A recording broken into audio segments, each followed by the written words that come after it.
Hello everyone. I'm glad to see you on my channel. The story I'm going to tell you today is pure.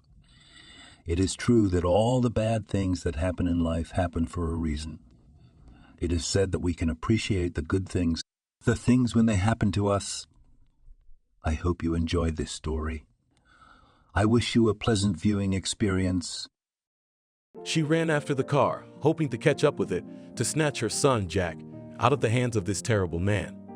The weather was disgusting.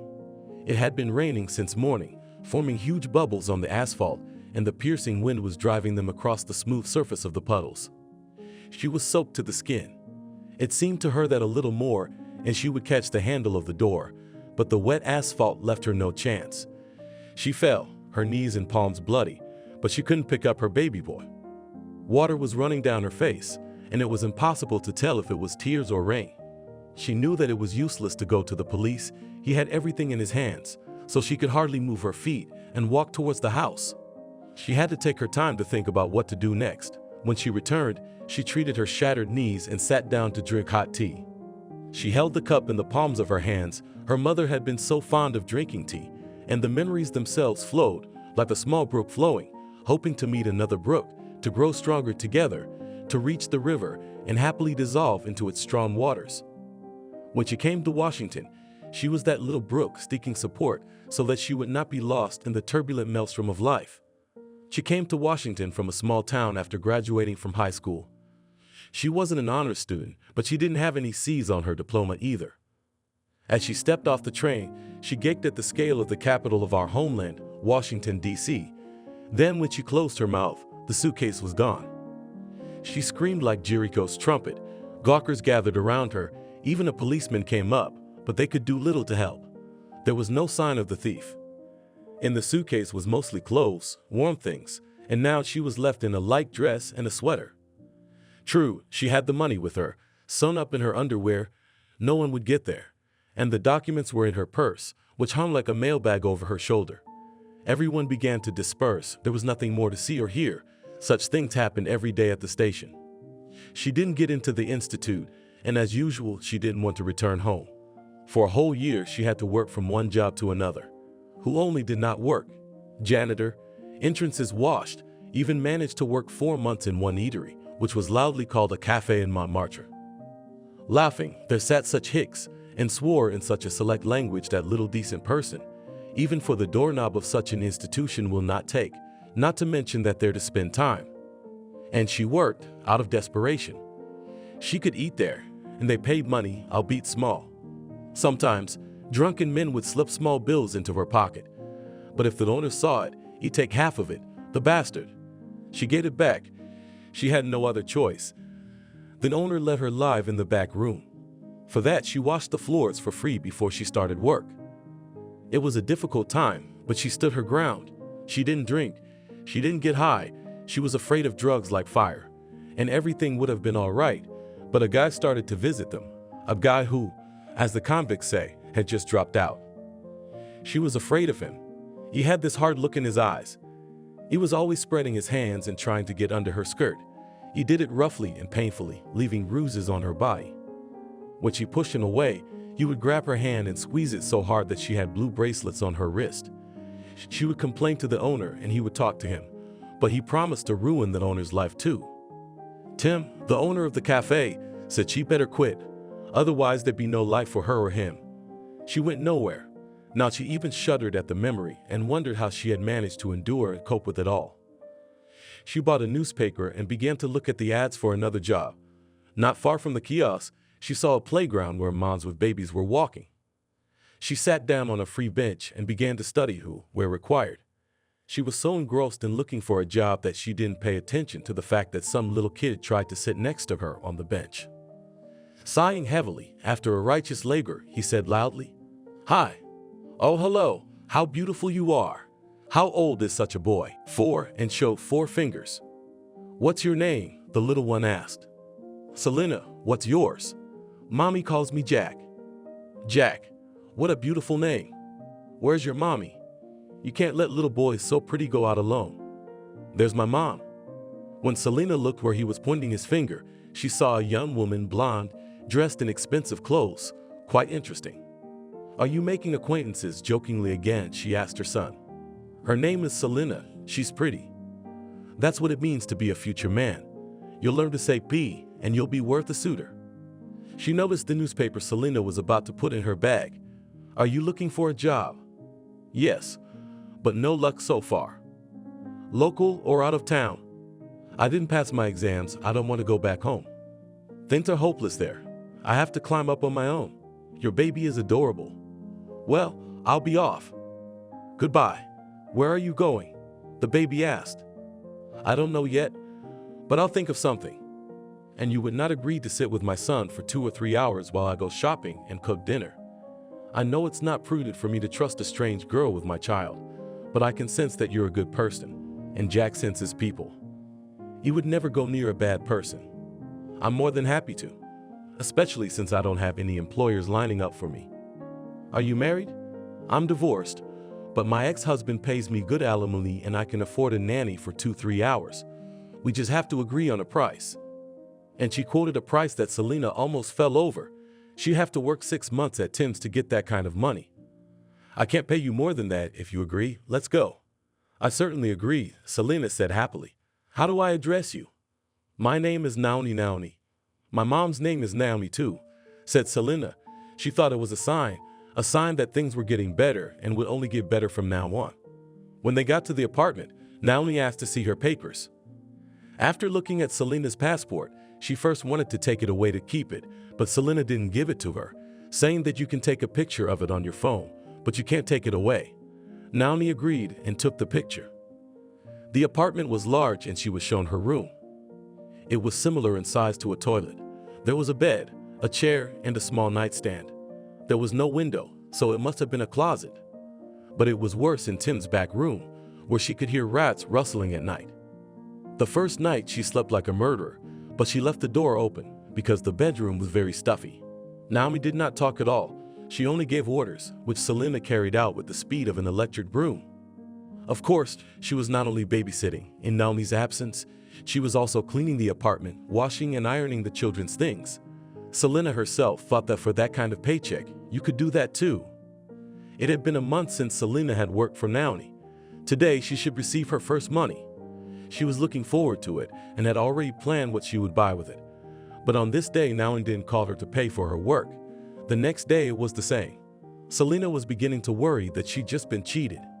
But after 3 days, Selena called her, apologized for the delayed salary, and gave her the promised amount. She said she was satisfied with her work and left her to continue working for the time being. Selena worked for her for 6 months. She dressed up. She bought everything for winter: boots, a sheepskin coat, a warm hat. She'd never had such beautiful things. At last, she would not be cold, and she would go out with Jack as much as he wanted. They hadn't become friends with Jenya, and Selena didn't want to be friends with her. It would only cost herself all this friendship with the rich. She did her job honestly and loved the child. Naomi saw it and was calm for her son. In the evening, Selena was preparing to enter the institute. Her longtime dream was to become a professional photographer. Back in 8th grade, she found her father's old camera, and strangely enough, it worked. She started taking pictures just for fun. And already in 10th grade, she had a personal exhibition at school. The exhibition was called The Life of Our Class. It was really life. The exhibition was wonderful. The whole district visited it. She received a diploma and a good, of course, for those times, a camera. In the 11th grade was the second exhibition, Take Care of Nature. It is alive. Here were photos in color and so touching. Squirrels eating from the hand, a hare with huge ears, standing on its hind legs. She spent hours standing or lying in the forest to capture an interesting moment. This is where her preparation for a great profession began. It's good that the bag of photos was in her hands and was not lost at the train station. Otherwise, it was the labor of 4 years. She showed the photos to Naomi, who marveled at how cool they were and said that she should definitely go to school. Selena secretly wanted to make a scrapbook about Jack. She had already snapped 2 tapes, and when Naomi wasn't home, she chose the best ones and sent them to the printer. On the day of the baby's birth, Selena had a gift ready, a beautiful album with photos of the baby. The most beautiful, in her opinion, she put in a frame. Naomi, seeing such a gift, wept, so it was touching. The baby didn't even know that he was being photographed, so the photos turned out to be alive. From that moment, Naomi helped Selena to work at weddings and exhibitions. Such orders were few, because this niche was densely packed with pros, but she was also a little lucky to earn a little money. With this money, she bought good equipment, film, and every free minute to improve her skills. After 6 months, Selena offered her to work at her friend's cottage. The house is small, you will be paid 2 or even 3 times more than me. Take it. I don't want to leave you and Jack. You become like family to me. Well, you have to earn money to pay for school, and you can't earn much from me. Naomi was right about that. She wouldn't get into the budget, and the tuition was not small. With a broken heart, Selena agreed. The house was really small, 2-story. Her duties included once a week general cleaning and 3 times a week just cleaning. She didn't understand the difference between cleaning and general cleaning, but she was too shy to ask, so she figured she'd figure it out as she went along. There were 3 people living in the house: the husband, his mother, and his wife. Things didn't work out with the husband's mother. She followed Selena around, watched what she was doing, how she was doing it, stepped over the mop, walked on the wet floor and said, "You're not cleaning well, very poorly. I'll tell him not to give you your whole paycheck. You don't deserve it." Selena cried, started to clean more thoroughly, as she thought, but it didn't help. Ariana still found faults and poked her in the nose. When she got her first paycheck, she decided to talk to Kathy, the landlady. "I want to leave you. I can't clean for you because I can't please your mother-in-law. She follows me around and pokes her nose where she thinks it's not cleaned properly." "Oh, come on, Selena. I'm happy with your work, and don't mind her." "You know, that's easier said than done. I can't be rude to an old man. I keep it all inside, and it makes me more tired than physical work. Let me go, please. Let's make a deal. You'll work until I find a replacement, and I'll talk to my mother-in-law." That evening, Selena heard Katie arguing with her mother-in-law. "If you keep sticking your nose in where it doesn't belong, you're going home. I'm not going to put up with you anymore. The 3rd cleaner comes in and you're putting her out. Why don't you mop your own floors?" "What? Me mop the floors? How dare you talk to me like that? You're a man of no family, no tribe. My son pulled you out of a dump, remember? He brought you home, clothed you, clipped you, educated you. Who were you, remember?" "I remember everything. I'm not a nobody either. When your son started courting me, I already had a higher education, and I was the director of the financial department. And I was going to marry, by the way, the general director of this company. So don't tell me what a benefactor your son is. We're the ones with the mustache. I'm warning you again not to let Selena do her job. Don't you yell at me. You can't even give him a baby. You've been living here for a year and you're still empty. What kind of woman are you? I don't understand what he sees in you and still blows dust off you. When he gets here, I'll talk to him and he'll send you to your crazy mother and I'll stay here, got it?" "Got it. So are we gonna fight? Who's stronger?" "Well, let's give it a try. He can't spend his whole life with his mom. He needs a family. You're like that famous movie. Son, why do you need a wife when you have a mom? But you and I have different purposes. If you love your son, don't piss me off. It'll be bad for everyone. You'll be the first." Her mother-in-law was afraid of her because she knew how much her son loved her. "Why? Why doesn't he love me like that? I'm the mother." He had a lot to dislike her for. Being in the 11th grade, her son Nicholas, as his mother called him in French, fell in love with a girl from a parallel class. Veronica was a wonderful girl. Clever, beautiful, modest, studied remarkable. But Her Majesty loved spoiled all plans. Veronica got pregnant, and Nicholas was to be the father. The boys agreed to get married after the final exams. They decided to organize the wedding when they would earn their own money. Veronica's parents were simple factory workers, but they were kind and honest people, so they brought up their daughter. As soon as Ariana found out about the pregnancy, she met her after school, grabbed her by the elbow and dragged her away so that they did not see Nicholas. "Listen, darling, if you're hoping to marry Nicholas and hang your baby on him, you know you won't succeed. I know you fattened that child, and since my son is a decent man, you want to take advantage of it. Here you go." And the grown woman shoved a big dummy under the child's nose. "If you don't have an abortion, I'll humiliate you for the whole school.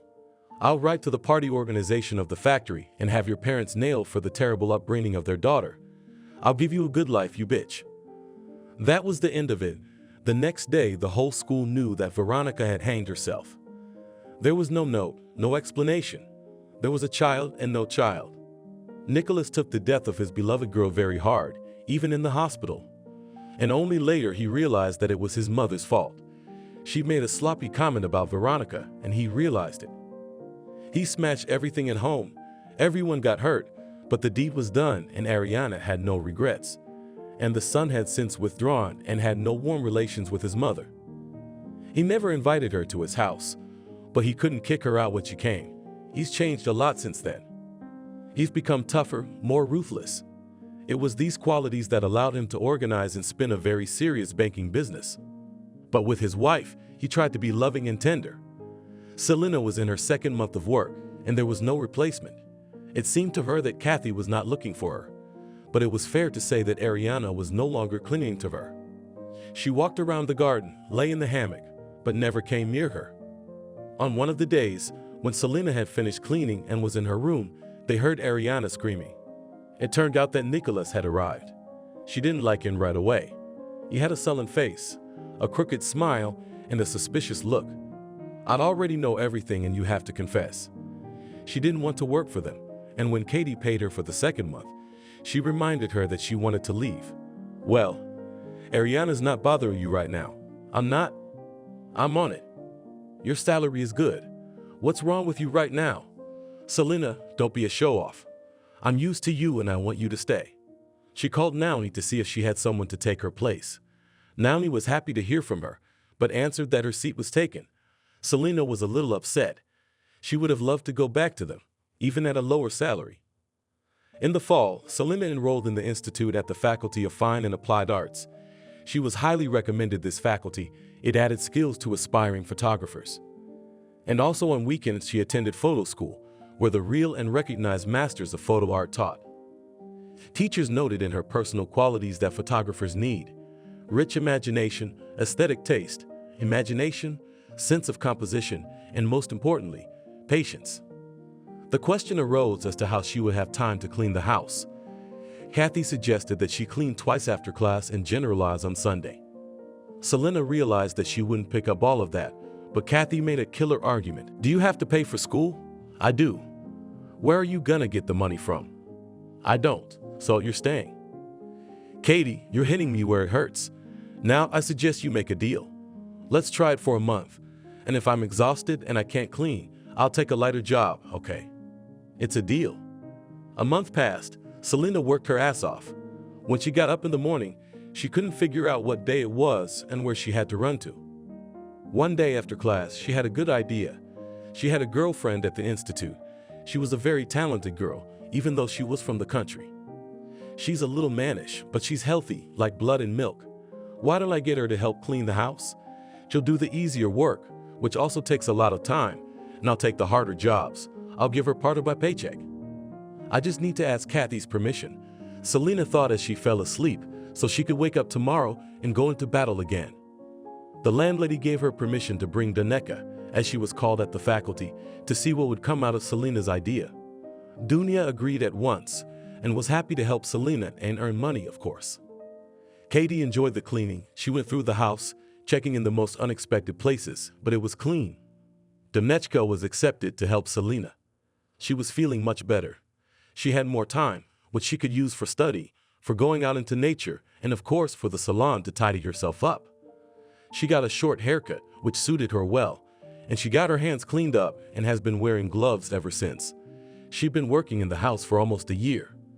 The main irritant of the piece, Ariana, had gone home. The house immediately became quieter and calmer. On that unfortunate day, Selena returned from the institute alone. Her partner was sick, and she had to do all the cleaning herself. Kathy was away on a business trip, and Selena decided to do a little cheating. She didn't clean the room she didn't live in, so she finished cleaning quickly. The bathroom and toilet were also in perfect condition. She didn't even look in there. She was lying in her room reading books. When there was a knock on the door, she sat up abruptly on the bed and said, "Come in." Nicholas came into the room and sat on the bed with her. It was the first time in a while, so Selena was scared. "Are you afraid of me?" She thought his tone was a little insolent. "No, of course not," Selena replied quietly and settled back in her chair just in case. I've been looking at you for a year now, and I like you, especially your figure. You're very seductive. Nicholas, I have to get up early tomorrow. Let's say goodnight to each other and part ways. I beg you very much. Well, okay. Good night, said the host, got up and left the room. It seemed to Selene that he was too quick to agree to leave. She closed the door and lay down, but she couldn't sleep. She was pounding all over. She was scared out of her wits. An hour passed, maybe more. The house was quiet, and she fell asleep. She woke up to someone lying in her bed. It was the owner. If you yell, I'll call the police and tell them you robbed me. You better be nice to me, and you'll be fine. Don't cross me. And he started to run his hands over her body, kissing her. She wanted to scream, but for some reason she had no voice. When he was done, he said, Bah, you were a girl. I thought there was no such thing as a girl. Well, I'll say goodnight now. She was in shock. What was she going to do? How was she going to live her life? In the morning, he came to her again, but apologized and told her not to quit. Choose. Either you go to jail for theft, I'll provide it for you, or you stay here as my mistress. I like you very much. He left the room and left $500 on the table. When she left for the institute, she put the money on his desk with the words, I'm not a prostitute. I didn't give you the money for the night. I gave it to you so that you wouldn't deny yourself anything. I realize you're on a tight budget, so take it and don't suffer. He slipped the money into her pocket and went to get ready for work. That day, Selena didn't go to the institute. She walked around Washington all day. If that's where she had been, she couldn't answer, because she couldn't remember. Wherever her feet took her, that's where she went. She didn't want to go home. She couldn't see Nicholas. She felt sick to her stomach, but she came back in the evening. He wasn't home yet, which she was glad of. She did not clean up, but went straight to her room. She wanted to sleep, but she was afraid to undress and lie down. So she sat dressed and pecked her nose in her textbook. He came to see her at midnight. Good evening, Selena, he said kindly. Good evening, Selena. She replied in a low voice. He began to embrace her, trying to kiss her, but she broke free and said, You are not pleasant to me. I do not want to have any dealings with you, much less intimate. I'm asking you to leave. And who are you to give me your opinion? You're beautiful, you're sexy, but you're a maid. You don't have a voice here. And walking over to her, he began to pull down her jeans and underwear. Tears rolled from her eyes, and it turned him on even more. When she was naked, Katie's voice came from downstairs. Veronica, I'm here. He came downstairs and hugged and kissed his wife. You got here early?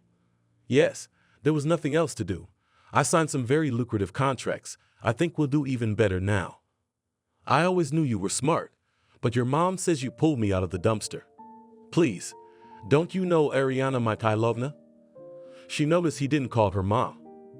2 days later, Selena approached Kathy when she and her husband were having dinner and said, A friend came from my town and gave me a letter from my mom. She's in the hospital, asking me to come over. What about the institute? We have a month-long plein air photo session. I have a lot of old photos, and we have many places in the city that give us unlimited opportunities. I've arranged with Daneka. She'll come and clean the house while I'm away. All this time, Nicholas was looking at her with squinted eyes, not taking his eyes off her, but she didn't even look in his direction, said goodbye and left to get ready. Half an hour later, she was already sitting on the bus and traveling farther and farther away from this horror in the image of Nicholas. The letter, of course, was not sent by her mother. It was written by the girls from the course. She could no longer see that face, and only the thought that for a month he would not flash before her warmed her soul. When she got home and saw her mom, she cried, How I missed you, Mommy. It's good to be home with you. I missed you too. I must have tortured you with my calls, but not hearing your voice for so long was beyond me. Even though Selena was far away from her abuser, she was not at peace. She decided to tell her mom how she managed to escape home for a month and warned her mom. If the owners at whom I clean will ask if you were really in the hospital, say that you were, and you need me here to take care of you. Don't forget Mommy. They talked all day. In the evening, Mommy made some delicious scones and they sat down to drink tea. The doorbell rang. Are you expecting someone, Mom?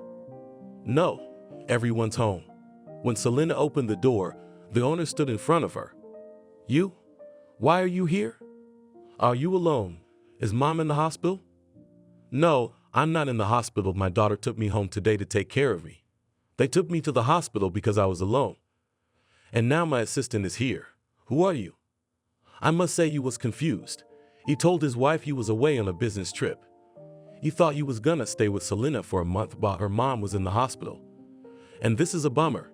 He was ready to strangle his mother and Selena for ruining his high. I own the house where your daughter mops the floors. I'm here to see if you need any help. He knew he looked like a complete idiot. Why on earth would he come to the maid's house to see if she needed help? Naomi was a wise woman, and to prevent the man from falling below the plinth in her own eyes, she supported him. I thought that rich people are all arrogant, that they don't care about other people's troubles. And this is such attention. Selena must be cleaning your floors in a special way to be so attentive to her troubles. He realized the mockery in his tone and hurried away. What was that, daughter? Mom's eyes were looking right into her soul. There's something you're not telling me. I can feel it. She wasn't going to tell her mom anything, of course. Why should she? She couldn't help her anyway. No, Mommy, it's okay. He came to see if I was telling the truth or not. That's all. Don't worry about it. You did good. You did great. She went to her room, lay down on her bed, and fell into a peaceful sleep, knowing that it would not be disturbed until morning. Nicholas came home black as a cloud, tearing up. Veronica, why did you come back? Did something happen? Katie asked. Nothing. I just didn't want to leave you for so long, so I could send another employee. The husband lied. They'll give her a fun life when she gets back, he thought, hugging his wife and falling asleep. The month flew by like a day. She didn't want to leave her mother's house. She felt so at ease here. She had done a good job. She had done beautiful work, and she knew for sure that the teacher would like it. She decided to ask the institute for a place in the dormitory. They promised her a place, but only in September, when the graduates had already left. Nothing. She calmed herself down a little bit, left in vacations, and there in a place in the dormitory, just need a little bit of patience, cleaned up again, they were again together with Dunyasha. She did everything so quickly that she sometimes helped Selena. But when she left, Selena's soul grew cold. It was as if Nicholas was standing around the corner, waiting for her to come out so that he could slip into the house and pounce on Selena. It was the same this time. She had just gotten up to her room when he walked in on her and started his molestations. When it was over, he said Selena was like a log and left. For a few days, he didn't touch her, and it was the best days of her life. He overheard her talking to her mom on the phone, where she said she would move into a dorm after the vacations, and then she wouldn't have to spend 2 hours each way. After hearing that, he came into her room and started threatening her again. If you leave my house, I can make it so that you will be expelled from the institute and you will not be hired by any organization, understand? You just sit there and don't move. I understand, and I'll be glad if you do what you say you're gonna do. To hell with school, as long as I don't have to see your face. He couldn't help himself and hit her. You know your place, scrub her, and shut your mouth. When Katie came in, she'd already packed her suitcase and gone downstairs. Kathy, I won't be staying with you anymore, but I'll be coming down to clean for the rest of the school year. I won't be back here again from September. Where will you live? I'll get a room for now, and in September they'll give me a dormitory. Wait, I'll give you some money so you'll have enough to rent a room. Thank you very much. Goodbye. Nicholas stood there dumbfounded. She's lost her fear, he thought. Selena went to Dunyasha's dorm. She found a room quickly. Not far from the institute, she liked everything. Dunyasha helped her to bring everything to a godly appearance, and the room became clean and cozy. The school year ended, exams were passed. Selena went to Kathy's to get her paycheck. The landlady gave her a good bonus in addition to her salary, and they said goodbye. A stone fell from her soul as she slammed the door of that hated house. As she reached the gate, she felt sick and quietly began to slump to the ground. Katie was called out by the guard, telling her that Selena had fainted.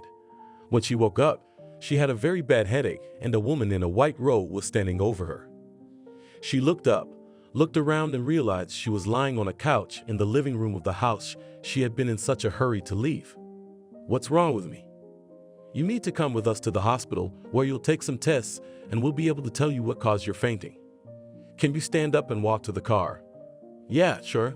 I'm feeling better. While she was in the car, she thought about why she was so dizzy. and she remembered that she had only had tea today. She didn't feel like eating this morning. Well, I can see why my legs are aching. I'm just hungry. They put her in the ward. She lay down and fell asleep. They woke her up early and told her to go to the lab. After taking all the tests, Selena lay there resting and reading a magazine. Then her eyes began to close and she fell asleep. She had a dream that she was pregnant and her son Jack was born. There was a man beside her. She couldn't see his face. He was always hugging Selena, playing with the baby, tossing him up, making the son laugh and his heart skip a beat as he flew upward. But he trusted the strong hands of the man who was tossing him up. Then suddenly the weather turned bad. Clouds covered the sky and it rained heavily. The man who had been beside him disappeared. She clutched her son to her and ran home. But someone's hands began to take her child away from her. She screamed and called for help, but Jack was taken away and driven away in a car. She ran after her, but never caught up. She opened her eyes. It was already dark in the ward. She looked at the time, 2 a.m. What luck that this was a dream. She twirled around for a long time before sleep took her in its strong arms again. In the morning she had her rounds and the doctor, looking at her tests, said, "Well, my dear, you are going to be a mom soon. The term is still very small, but at the end of April or the beginning of May will be an addition to your family. I don't see any joy on your face." "No, I'm excited. It's just unexpected. I have to deal with this information, make sense of it, and then I'll smile." "Okay, well, we can discharge you tomorrow. Should I tell someone to come get you?" No. I can make it myself. I feel fine." When the doctor left, she realized the horror of her situation. She's pregnant with that asshole's baby. Oh my God, I'm gonna look at that baby and remember what a bastard the father is. God, can you tell me what the right thing to do is? I thought leaving his house would be the beginning of a new life. But it turns out I'll never forget him because I'll have his offspring in front of me. Well, you could have an abortion. I'll check with the doctor tomorrow. She had a dream about her mom last night, and she consulted with her. What's the child's fault that you want to kill him? Children are not responsible for their fathers. Killing a child is a great sin. God has given you a gift, and you want to get rid of it. You know how others ask God to give them children. And you, already having a new life inside you, you want to kill it. No, my daughter, don't be silly. You might regret it later.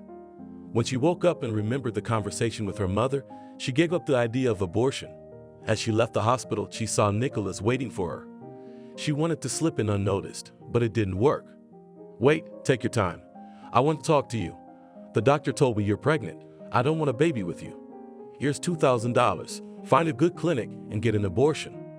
The rest of the money should be spent on food. You'll need to regain your strength later. Do you understand me?" She didn't argue with him. She wanted to get rid of him as soon as possible. "Okay, I understand you. I'll do it that way." So she'll give birth in April. That's good. She'll finish her 3rd year at the institute, and then a diploma. She won't have to go to the institute every day. Mom will come and help. We'll get through this. Everything will be fine. Pregnancy went well. The baby didn't cause much trouble. One day, Nicholas saw her from his car window. Bitch, she didn't have an abortion, she lied. He got out of the car and caught up with her. "What are you doing? I told you to have an abortion. Are you getting bold now?" She ripped out the hand he was squeezing until it hurt. "Fuck you. It's my baby, not yours, and I'll decide whether I have an abortion or not." But he wouldn't stop. "Now, I'll take you to a private clinic to a friend of mine, and he'll give you an artificial birth, so you don't have to breed Polomoski." "Well, why should I give birth to a bastard? It could be a banker and hair." "Washing machines can't give birth to bankers. My wife will give birth to a banker. She's finishing her treatment now." "All right, let's go." And he started dragging her to the car. "You want trouble? What are you talking about?" "If it screams so loud, people would gather. The maid won't care, but the banker will be embarrassed. Look, I can't have an abortion. I'm conflicted. Only my first pregnancy will be successful. That's why I was strongly advised to keep it." She read all the literature, and the first thing that came to her mind was RH. He didn't even ask what it was. He just looked at her squeamishly, let go of her hand, and wiped his palms with a handkerchief. "It's not contagious, don't worry." She was already laughing. Slamming the car door, he drove off to meet his wife. Nicholas saw Selena a few more times, but never approached her again. He was sure that she would not tell his wife anything and would not demand any compensation. Right on time, she gave birth to a boy. There was no question of naming him Jack. She had to rent a room again because her little boy, like all babies, cried loudly at night, and students should study, not listen to recitals. This time she couldn't get a room closer to the institute, but she managed to get a slightly cheaper one. She spent the $2,000 that had been given to her by her woeful lover, woeful father, and just whoa, she remembered that time with disgust. The first thing she put away was her tuition, the next 3 months' rent, and there was practically nothing left of that money. But she had some on her card, the money she'd saved when she'd lived at Kathy's. She knew she had a grandchild. She and her daughter had agreed that she'd come to help in September when Selena had to go to school. "Don't worry, my daughter, I'll come to see you at the end of August and you'll be able to study in peace.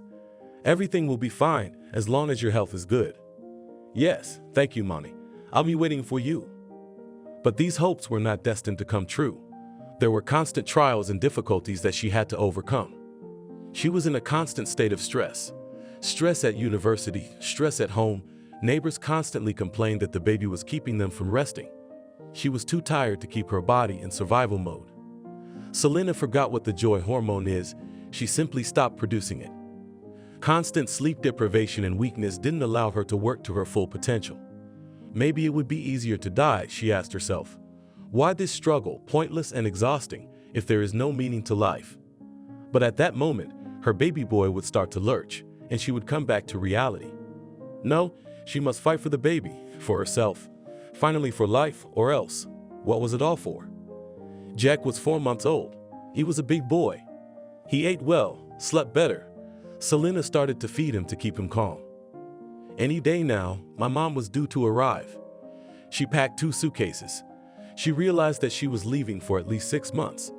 There was some anxiety in her soul. She sat down, prepared some medicine just in case, and waited for the neighbor to give her the keys. There was still time. She looked around her room, at the flowers she loved so much, stopped at Selena's picture, and felt such a pain in her heart that she couldn't breathe, not just to drink the medicine. She grabbed the back of a chair to keep from falling, but it didn't help. She fell, hitting her head on the table leg, and died instantly. By the time the neighbor ran in to get her keys, it was too late. The ambulance came, pronounced her dead. They called Selena and told her to come bury her mom. Good thing the baby was asleep and not in her arms. Otherwise, she would have dropped him. She grew up 10 years at once. Yesterday, she was still a child, and today she is no longer. There was a mom and there's no mom. Death is not something we want to think about, but it's something that awaits us all. And we should treat it with that in mind. Selena lay awake. It was night outside her window, thinking about her mom. Was it painful for her to die, or was it liberating? She asked questions she couldn't answer. Until it happened to her, she wouldn't know what happens after she takes her last breath. In the morning, Dunechka stopped by to seek her. She offered to go with Selena to help with the baby, but Selena asked her to stay home with the baby and watch him here. It's hot outside. There will be a lot of people at the funeral. He doesn't need such a stressful situation. And Dunyasha agreed. Selena had lost weight, stooped, only her nose and eyes were sticking out, with huge blue circles under them. When everything was finished, she was asked what would happen to the apartment. Maybe she would sell it. No, I won't sell it yet. I'm in such a state now that I can't think adequately. A year will pass, and I'll decide. She left the money for her roommate to pay the rent and went to Washington. It's a good thing she had Dunyasha. Kind, warm-hearted, understanding. She didn't have to say or ask for anything. She understood everything at a glance. She stayed with Selena to help her through her mother's death. They took turns going to the institute. Knowing Selena's situation, no one objected. She was an excellent student, talented. Everyone knew how serious she was about her studies, so they allowed the 2 students free attendance. The 3 of them went to the exams. One of them took the exams, and 2 of them waited in the corridor. So the girls passed all the exams. The last one was left, the main one on profession. It consisted of 2 parts, an oral examination of theory and practice. Rectorate of the institute rented the best exhibition hall, where the best students worked on the theme, Chattergrad. Selena had a lot of photos on this theme, but Dunyasha offered to give her personal photos when Selena was feeding her son. Dunya took her picture. You can't see Selena herself, only the baby in mom's breasts. The photos turned out great. Selena came up with a title for the photo, Lunch Break. Dunyasha was also among the best students. The exhibition was scheduled for June 1. It was time to coincide with the Children's Day. Although Selena did not remind Nicholas of himself, he did not forget about her for a minute. Hiring a detective, he instructed him to find out where she lived and take some pictures of the child. A month later, the detective brought the address and 20 photos. He saw his son for the first time. What a handsome boy. He's a butthole. Well done, Selena, looking after the child. But he noted that the stroller looks a little poor and he is dressed like a son of a washerwoman. But I'll fix that, he said to himself. At the end of April, Selena and Dunyasha congratulated Jack on his birthday. There was one lighted candle on the cake and the child looked at the fire as if mesmerized. The day was overcast, cool. It looked more like fall than spring. The girls made a real holiday for the baby. They bought balloons, wrote posters, glued Jack's picture on them. He pointed his finger at them and said, "I'm." Toward evening, Selena and her son went to see her friend off, but they didn't go far. The wind was blowing too strong. As they walked back to the entrance, someone behind her clamped her mouth and snatched the child out of her hands. She turned around and saw a man running with her baby to the car. It was Nicholas' car. The baby was screaming hysterically. He was terrified. She ran after the car, hoping to catch up with it so she could snatch her baby boy, Jack, out of the hands of this scary man. She was soaked to the skin. She thought it would take her a little longer to get a grip on the door handle, but the wet asphalt left her no chance. She fell, smashed her knees and palms bloody, but she couldn't pick up her baby boy. Water was running down her face, and it was impossible to tell if it was tears or rain. She knew that it was useless to go to the police. He had everything covered, so she walked towards the house. So he did want the son of the washerwoman, the bastard, the scoundrel. She cried and drank tea. Tomorrow morning, she would go to his house and tell Katie everything. Without dawn or dusk, she drove to the house she had literally run away from 2 years ago. She knocked and rang, but no one opened the door. She started screaming so loud, the neighbors came out. "Girl, you shouldn't yell like that, they left yesterday." "Was there a child with them, a boy?" "There was a baby. I didn't really see if it was a girl or a boy, but no." Katie said, "Jesus, what kind of name is Jack? We should change it." "Right, so it was a boy. He was crying really hard. I'd say he was hysterical." Niccolo was soothing him, and Katie put a pacifier in his mouth, but the baby would spit it out. How long have they been away for? They've got a big business here, haven't they? Who knows? Nicholas can come and go, but that's up to them. "Excuse me, it's cold." And the neighbor ran into the house. So they kidnapped the child and managed to take him abroad. Money decides everything. She sat down on the bench and sat there until she was cold to the bone. She couldn't remember how she got home, how she lay down and fell asleep. She did everything on automatic. I called Dunyasha and told her everything. She came immediately and stayed with her friend all day. "Dunyasha, why should I live? Without my little boy, I don't see the point. Maybe I should throw myself in front of a car or jump off a bridge." "No, I'd rather jump off a bridge. That way, I won't hurt a man." She got up and started dressing quickly. "Where are you going, Selena?" "I'll be right there." "I'll come with you." "No, you stay home. Maybe Jack will come back." "Selena, how's he gonna come back if he's gone?" "I'm not letting you go anywhere. You hear me?" She pulled off her hat, took off her coat, and put her to bed. She closed the door. "Let's go to sleep, darling. We must sleep through the trouble. In the morning we'll decide what to do." Nicholas and Kathy had a villa in Cyprus. It took them almost 5 years to build.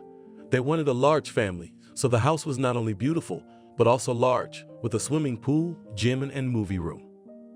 Nicholas and his wife were there once a year, as their work required their constant presence, but Nicholas' mother, Ariana, was a frequent visitor.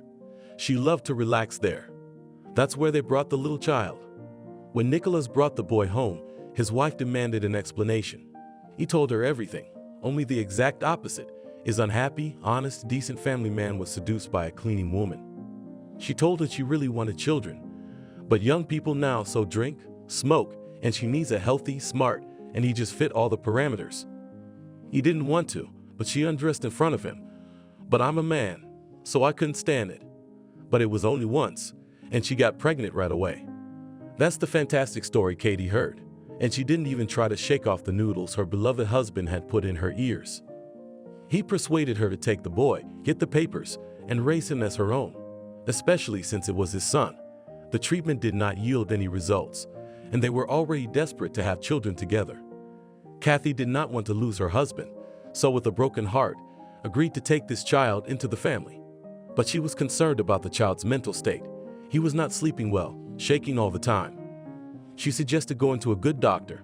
After examining the child, the doctor asked, "Lately, has the child experienced any kind of upheaval, stress? Has he been flinching all the time?" Katie spoke perfect English, so she spoke to the doctor. Nicholas was present and only had time to look from the doctor to his wife. "Yes, doctor, a mad woman tried to kidnap him." He was frightened, of course. "Was she caught and punished?" "Yeah, she's in jail.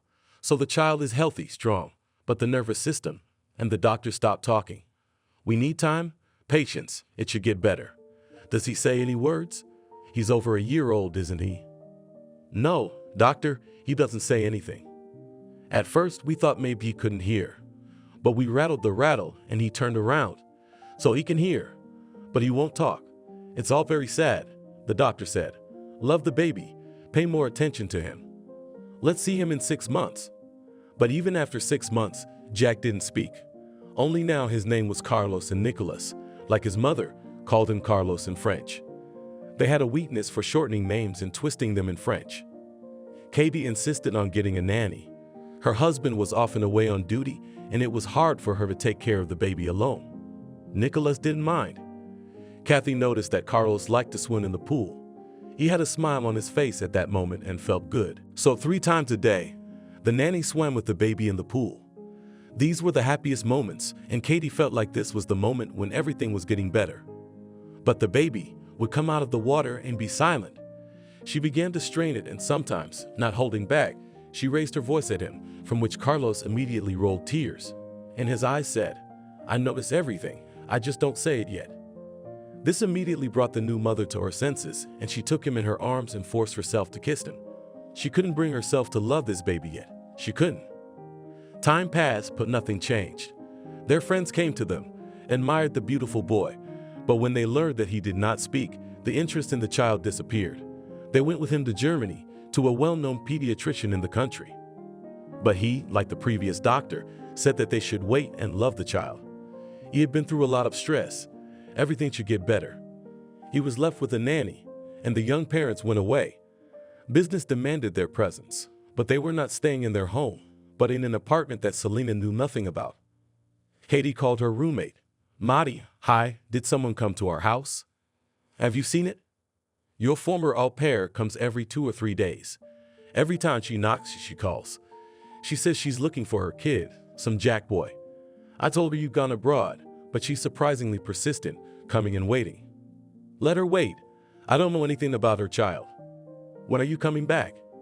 I don't think it'll be long yet. It's so warm here, I don't want to go to cold Washington. All right, well, goodbye, and hello to your husband." That's why they didn't show up at their house, but made do with the apartment, which was almost like a house, huge and beautiful. Selena went to that ill-fated house as if it were work, but there were no owners. She had given up hope of ever seeing her son again. The specialty exam was coming up. She was decorating the stand with her photos. The opening tomorrow is also the exam. In the jury were invited famous photographers and great fans of this art form. Selena didn't even expect that there would be so many people. She stood near her exhibition, looked at Jack and cried. People came up, looked at not knowing that the author had his back to them, said very nice words. There is life in these photos. How correctly chosen, Selena, you can feel the mood. Well done, author. She, of course, was pleased to hear all this. At another time, she would have been jumping for joy, but not now. Hello, she heard behind her back. Do you know the author of these photos? It's something marvelous. Selena turned around and saw a man in his 40s, elegantly dressed, wearing black-rimmed glasses that suited him well. He was handsome. Selena smiled even through her tears. Hello, I'm the author. Why the tears? It's personal, don't mind me.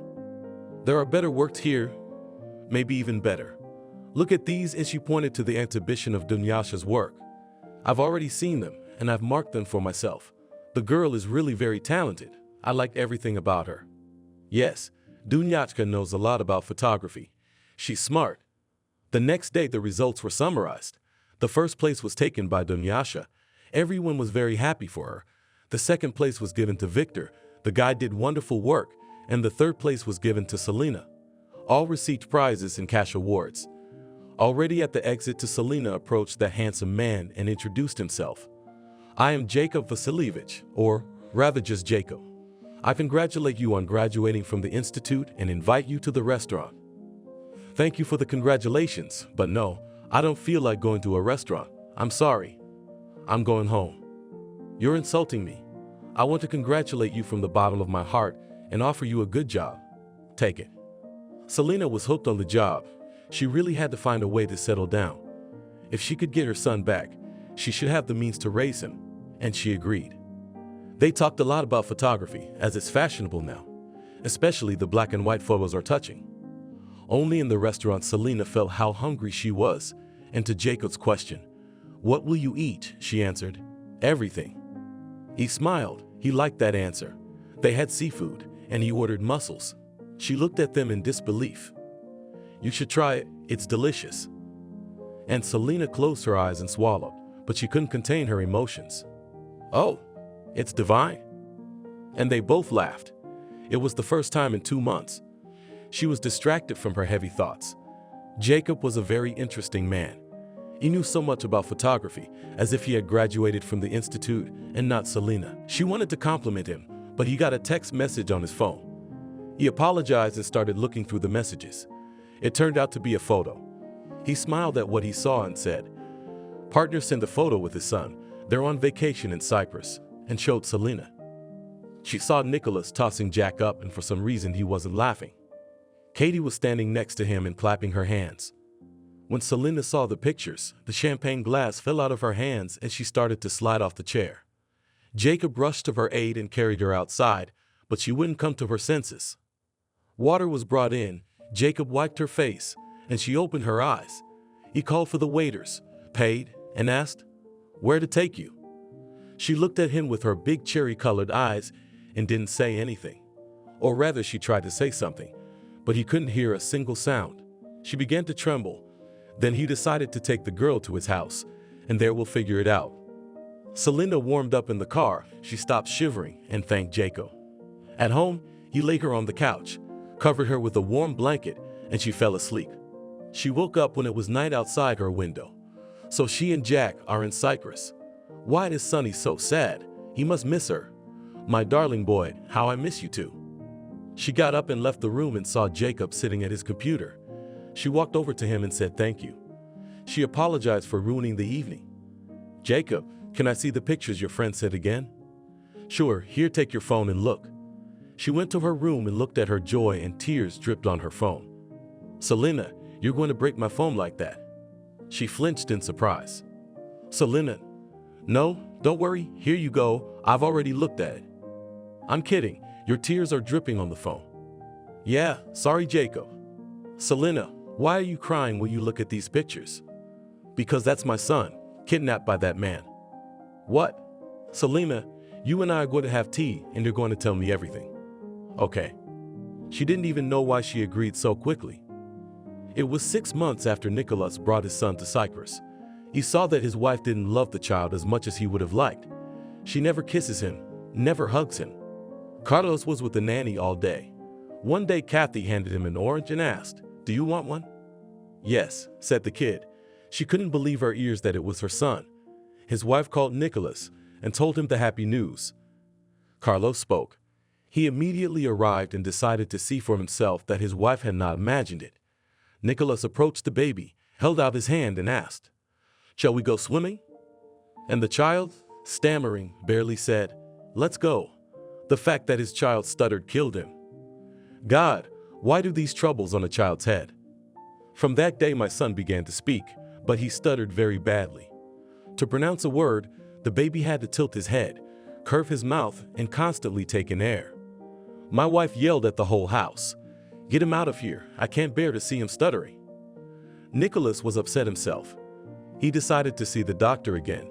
The doctor remembered the baby. "So, how are you doing?" Katie said that the baby has started to talk, but he stutters a lot. "Is there a treatment for that?" The doctor advised to see a speech therapist, but not a regular one, but one who treats stuttering. They have special techniques that should help the child. From that day on, we began to walk in agony. In addition to seeing the doctor 3 times a week, Kathy had to visit the child at home and practice the methods the doctor showed her. She didn't want to do it. Her insides churned with anger. Loving Dan was out of the question. The speech therapist noticed this and said, "It won't do any good. The child senses your hatred. It's afraid of you. This baby realizes he's unloved and worries he'll do something wrong. Either you have to change your attitude towards the child or don't come to me anymore. I'd rather take another child in your place, with whom the lessons will be more useful. If you're not in class tomorrow, I'll take someone else.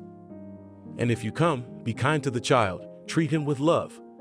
She didn't know how it was possible to make herself treat someone who was unpleasant with love. To hell with him, let him stutter when he's older, I'll think of something or give him to an orphanage.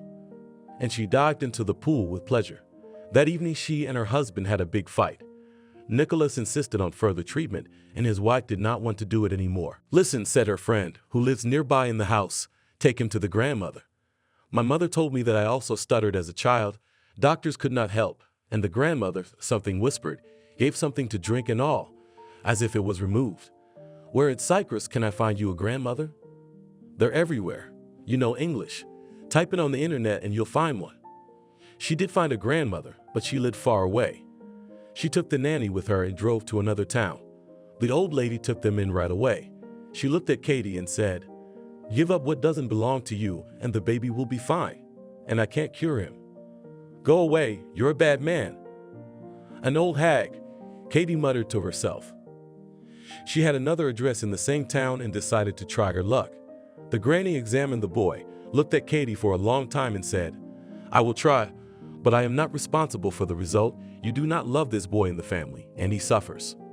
For the first time, Dan found it easier to talk. He stuttered, of course, but he didn't stutter so much. But after a month, it happened again, the same thing. Jacob listened intently to Selena, didn't interrupt her, only gave her tissues to wipe away her tears. Her nose was swollen and red from crying. She told him everything in such detail, as if she'd lived her life since she'd left home. She was getting better. Jacob was making her feel trusting. She felt strong and protected by him. It was already morning when Selena finished her story. She was so tired, as if she had lived through the horrible moments of the abuse and the kidnapping of the child. "I don't believe my ears. I don't believe what you're saying about my partner. A decent man, a great professional for a minute. Well, one doesn't preclude the other. I understand it's hard to believe what I told you, and I won't take offense at you if you say you didn't believe me. But it doesn't change anything. I know the baby is not well there. He misses me as much as I miss him. But what can I do? I'm a scrubber." "Well, why do you talk about yourself like that? You're a photographer, a great professional." "Yes, I think Shakespeare used to say, 'All the world's a theater.' In it, women and men are all actors. They have their exits. They have more than one part to play. So I played the role of a nanny, then a washerwoman, and now the role of a photographer. Wouldn't it be funny if it weren't so sad? As the great writer said, I don't have any thoughts of my own today. I'm using other people's. We'll think about what we can do, but in the meantime you need to get a job, buy a place to live, get on your feet, so you can support your baby. I told you about the job yesterday. Well, here it is. Photography is my hobby. As a big fan myself, spoiled and love to be at exhibitions, I have a magazine. It is only 2 months old. A young team of guys work well. The magazine is gaining momentum. Here I offer you to work in this magazine. Yes, the magazine is called Hardship. Why don't you be a photojournalist for a while? I'm not going to confine you to a theme. You have great taste. Choose your own subject and bring it to the editorial office. You'll always have a whole spread. I'll tell that to the editor-in-chief. But from you will still need to these photos a small article, so to speak the author's view of the problem. I'm very interested in this work. I agree.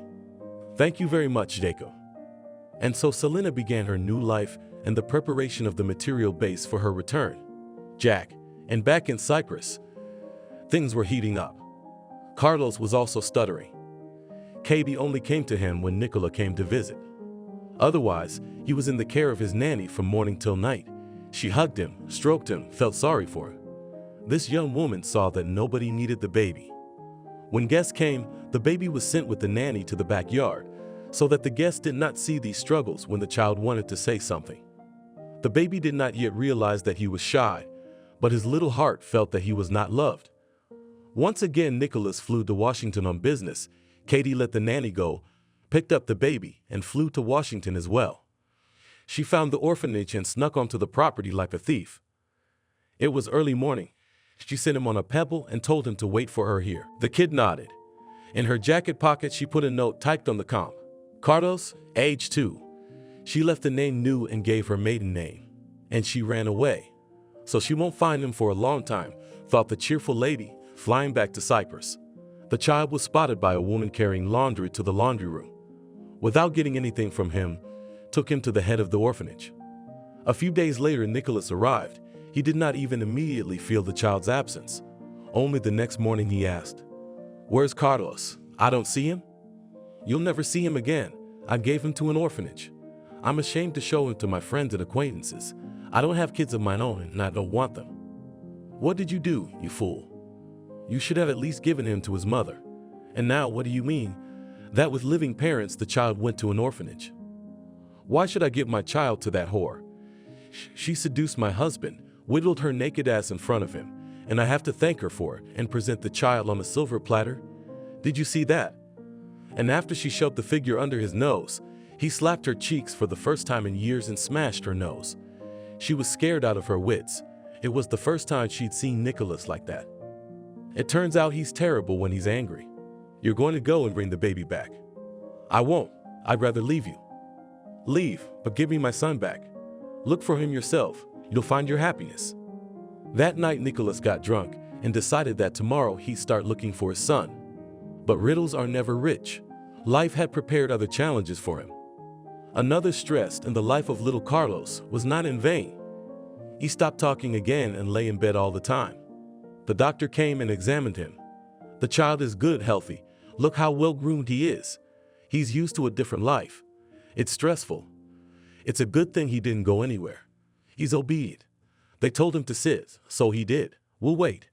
He'll get used to it and maybe he'll talk." But the miracle didn't happen. He didn't talk. Katie didn't leave Cyprus, lived her life to her heart's content, and never thought about the baby. She should have done it a long time ago. Instead of torturing herself with this freak, she reassured herself, drinking a glass of juice in the morning. Nicholas wanted to start looking for his son the next day, but he got a call from the firm and said that they had problems. He immediately flew to Washington. He expected a blow from this side, but he didn't expect it so soon. 8 months ago, he decided to give up the airbag. He had invested all his money in a very tempting project. It was going great.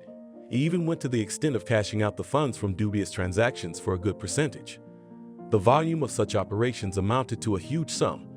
The money was easy, and it was exactly what was going to help if financial reserves were needed.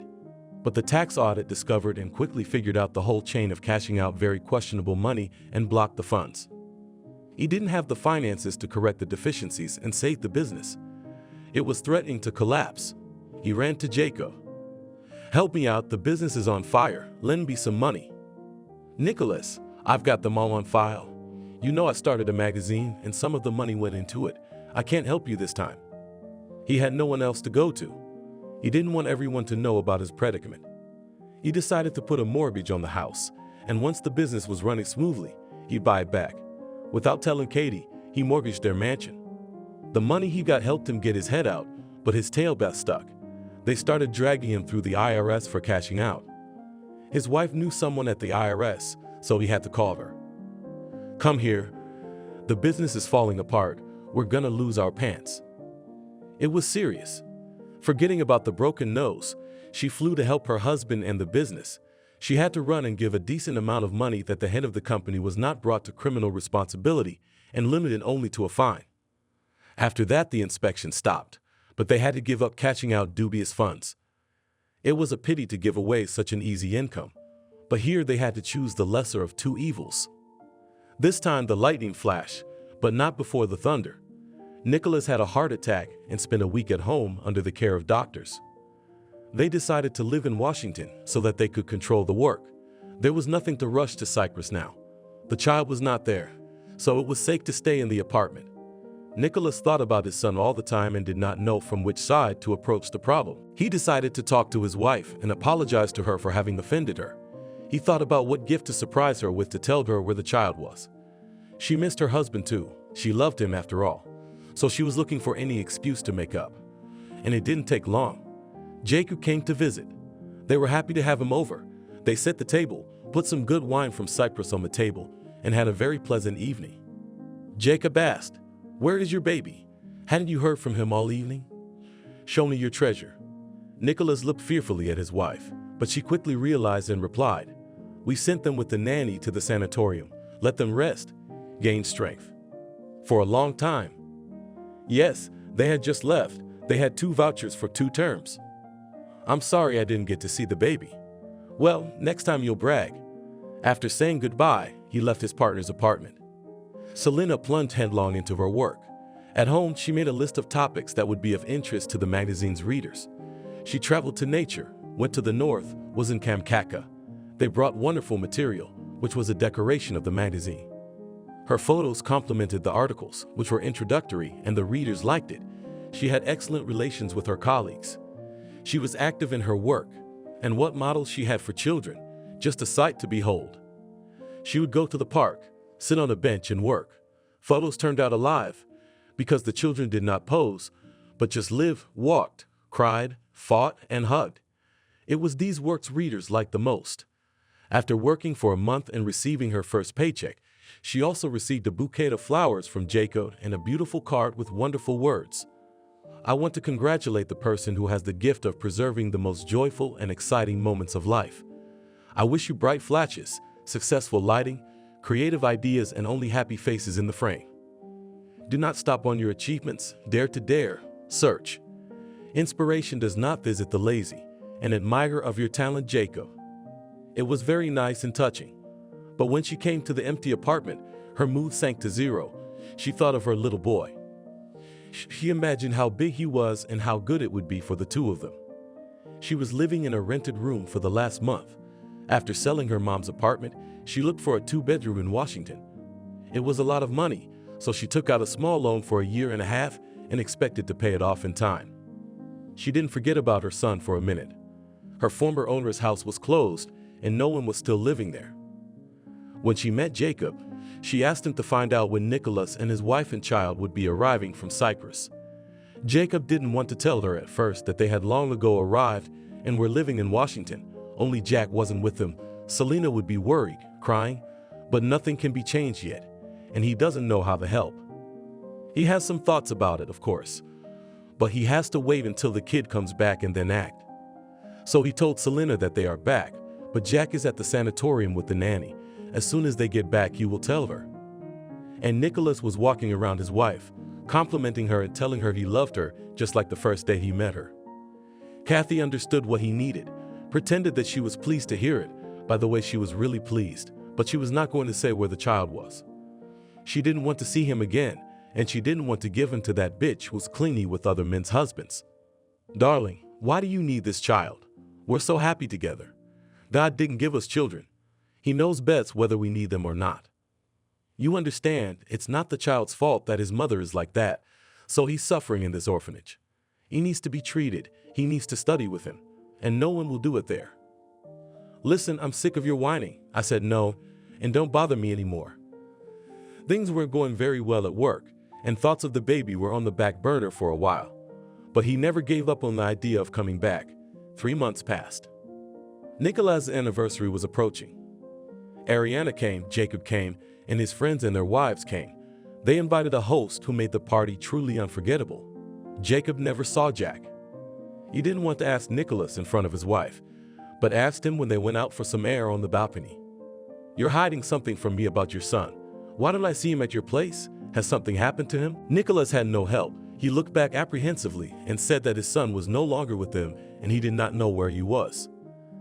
Jacob had more questions after that answer, but Katie sensed that her husband might say something unnecessary and led Nicholas away to dance. Jacob didn't get another chance to talk to Nicholas alone. Jacob decided to have a frank talk with Nicholas at work. There he would hear the truth about the baby, not what Katie was saying. Calling his partner into his office, he began without any roundabouts. "Look, I realize there is something so mysterious going on in your kingdom that those outside of your royal family should not know, but you let me in on your secrets. And I have learned that you have somehow magically had a child, although you and your wife have been trying for a long time, but, as far as I know, without success. Where did the child come from, Nicholas?" And Nicholas went back to the same record he'd been playing for his wife. If he had known that Jacob knew, he would not have embarrassed himself so much in front of a friend who had thought him, until recently, a decent man. When he got to the point that the seductress wanted a child with him and that he was the right man for her, Jacob interrupted him. "I don't want to accuse you of lying." Jacob interrupted him. "I don't want to accuse you of lying." Nicholas stared at him in surprise and opened his mouth to say something, but his friend didn't let him, from beginning to end. "So please don't make me think that from this day on, I'll have one less friend." "What makes you think I'm not telling the truth?" "Selena told me everything, and you don't think that?" "No, I don't. Because the moment she told me that, she didn't have to make excuses or hide anything. She was just telling me about her life. And now you're making excuses for your bastard behavior. I even told Selena at the time that you were a decent person, and I found it hard to believe what I heard." Nicholas sat with his head down and collected his thoughts. "I don't have to answer to you, of course, and I could send you to hell, but I won't do it just because you can help me find the child. I'm not excusing myself. I really did act like the ultimate scoundrel, but I really liked Selena at the time, and I didn't think she would resist. But when she said she didn't want anything to do with me, including sexually, I freaked out. So I pushed her and intimidated her. You know how it ended. Nicholas, where's the baby?" "I really don't know where he is. Sasha said she gave him to an orphanage." "What? An orphanage? Are you animals? How could you let your son go to an orphanage?" "I didn't. I wasn't even home at the time. She did it without me. And when I got there, he was gone." "Well, she didn't just put him there, did she?" "No, it wasn't that easy. Apparently, when I took the baby away, it was very stressful, scary, call it what you want, and he stopped talking. Not at all. And then when he started saying something, he started stuttering like crazy. That's what she couldn't take. I should probably add, with your silent consent." "Yeah, you're probably right. But when I found out the kid was in an orphanage, I even beat her up. But she still wouldn't tell me which orphanage she gave the baby to. I have already called several orphanages. Some of them told me that there is no such orphanage, and others refused to provide any information. Should I talk to Katie? Can I convince her? And if you can't, then I'll use your method of pressure and intimidation, as long as you don't mind." "No, I'd do anything to take the baby and give it to the mother." "That's it? What else am I supposed to do? Apologize, help out financially. Isn't that your responsibility?" "I'll think about what you said. So we're looking for Jack together. I forgot to tell you, we changed his name to Carlos." "Why?" "We didn't like the name his mother gave him." "You didn't think you had the right to do that. You indulge your wife too much, even when it's out of line. You disappoint me, Nicholas. Let's find the child first, then you can lecture me. One more question for you. How do you know Selena so well that she told you her whole life?" "It's a long story, and I'll tell you about it, but in short, I was on the committee that determined the winners of the photo thesis." Jacob began to think about his conversation with Katie. He decided not to tell Selena anything yet. He stopped by to talk to Katie when Nicholas wasn't home. "I knew my husband had a big mouth. He can't keep a secret." "Katie, it's not a secret, it's a crime. Putting a child in an orphanage just because he stutters is monstrous, don't you think?" "No, I don't. I was sick of watching him try." "So why did you give him to his mother, who's still heartbroken about not having a son? Might as well make up for the terrible mistake of kidnapping him." "No way, give him to his mother. She'll seduce my husband and I'll seduce her baby." "No, let him suffer and think about his behavior." "And you believed your husband that she seduced him? Or did you feel more comfortable that way?" "Yes, you're right, it was more comfortable. Or rather, it was more comfortable for my ego. So, it doesn't matter who seduced who. The fact is, he's a handicapped kid. He'll never be able to speak properly. And who made him so defective? It wasn't you and your husband, was it? Anyway, Jacob, what are you here for? To lecture me on right and wrong? I've listened to it with great pleasure, and now I have to leave because they're waiting for me at the salon. I see you didn't understand anything. Then this is how it's going to be. Today I'll write a report to the prosecutor's office about the missing child. The photos you kindly sent me from Cyprus will confirm that there was a child. You won't run away from the country because you'll be on the list of people the IC is looking for. But that's not the end of your travails. All your beauty salons in a week will close for inspection. I will find the reason, and half of them, after inspection, will not open because of non-compliance with the requirements of the sanitary and epidemiological station. That's enough for now. If that's not enough, I know what else I can do. But I advise you not to go to that point. Otherwise, you'll never come up again. Is that clear? Fuck you. I'm not a scaredy cat. All right, we'll check it out. See you later. Why do you care about that girl so much? She's lying under your thumb too, so she'll be asking for something soon.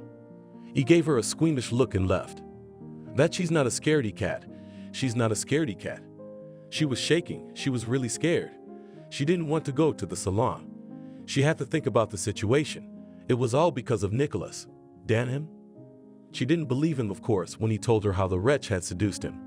She liked Celine, by and large, but she liked her husband more. He'd always had a taste for other women's bodies.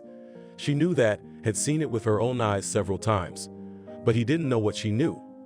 KB had always reasoned that if he knew she knew about his left-handed behavior, she would have to make a decision.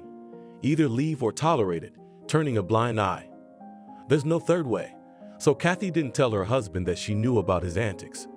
He was a walker, of course, but not a frequent one. For the last 4 or 5 years, it was only Selena. I guessed age was taking its toll. She could forgive her husband, but she couldn't forgive Selena not for sleeping with her husband. It's that she was able to give birth that God didn't give her. That's why the worm was eating at her. Adding oil to the fire was Ariana, always reproaching her daughter-in-law for her inability to give birth. It was the sins of her youth, when, at 15, she got pregnant by a classmate. And although the boy promised to marry, her parents took her for an abortion. From then on, the countdown went in the opposite direction. Her husband didn't know about it and sent her everywhere for treatment, but it didn't help. She forgave him because she had a sin of her own. But what was she to make of Jacob's warning? KB knew him to be a very serious, well-connected man. He could ruin their lives. She'd have to wait for her husband and then decide what to do. Looking through the bottles of alcohol, she chose the bottle with the strongest contents, drank it in one gulp, and decided to smoke. In this state, she was caught by Nicholas, who came home from work. Selena was organizing her new apartment. With each paycheck, she bought some necessary thing in the apartment and rejoiced like a child. Gradually, the apartment took on the appearance of a beautiful living space. She was not desperate to find a son, so she arranged a nursery in which from all the walls of the beautiful eyes of her Jack looked at her. She had no idea that her Jack, long ago Carlos.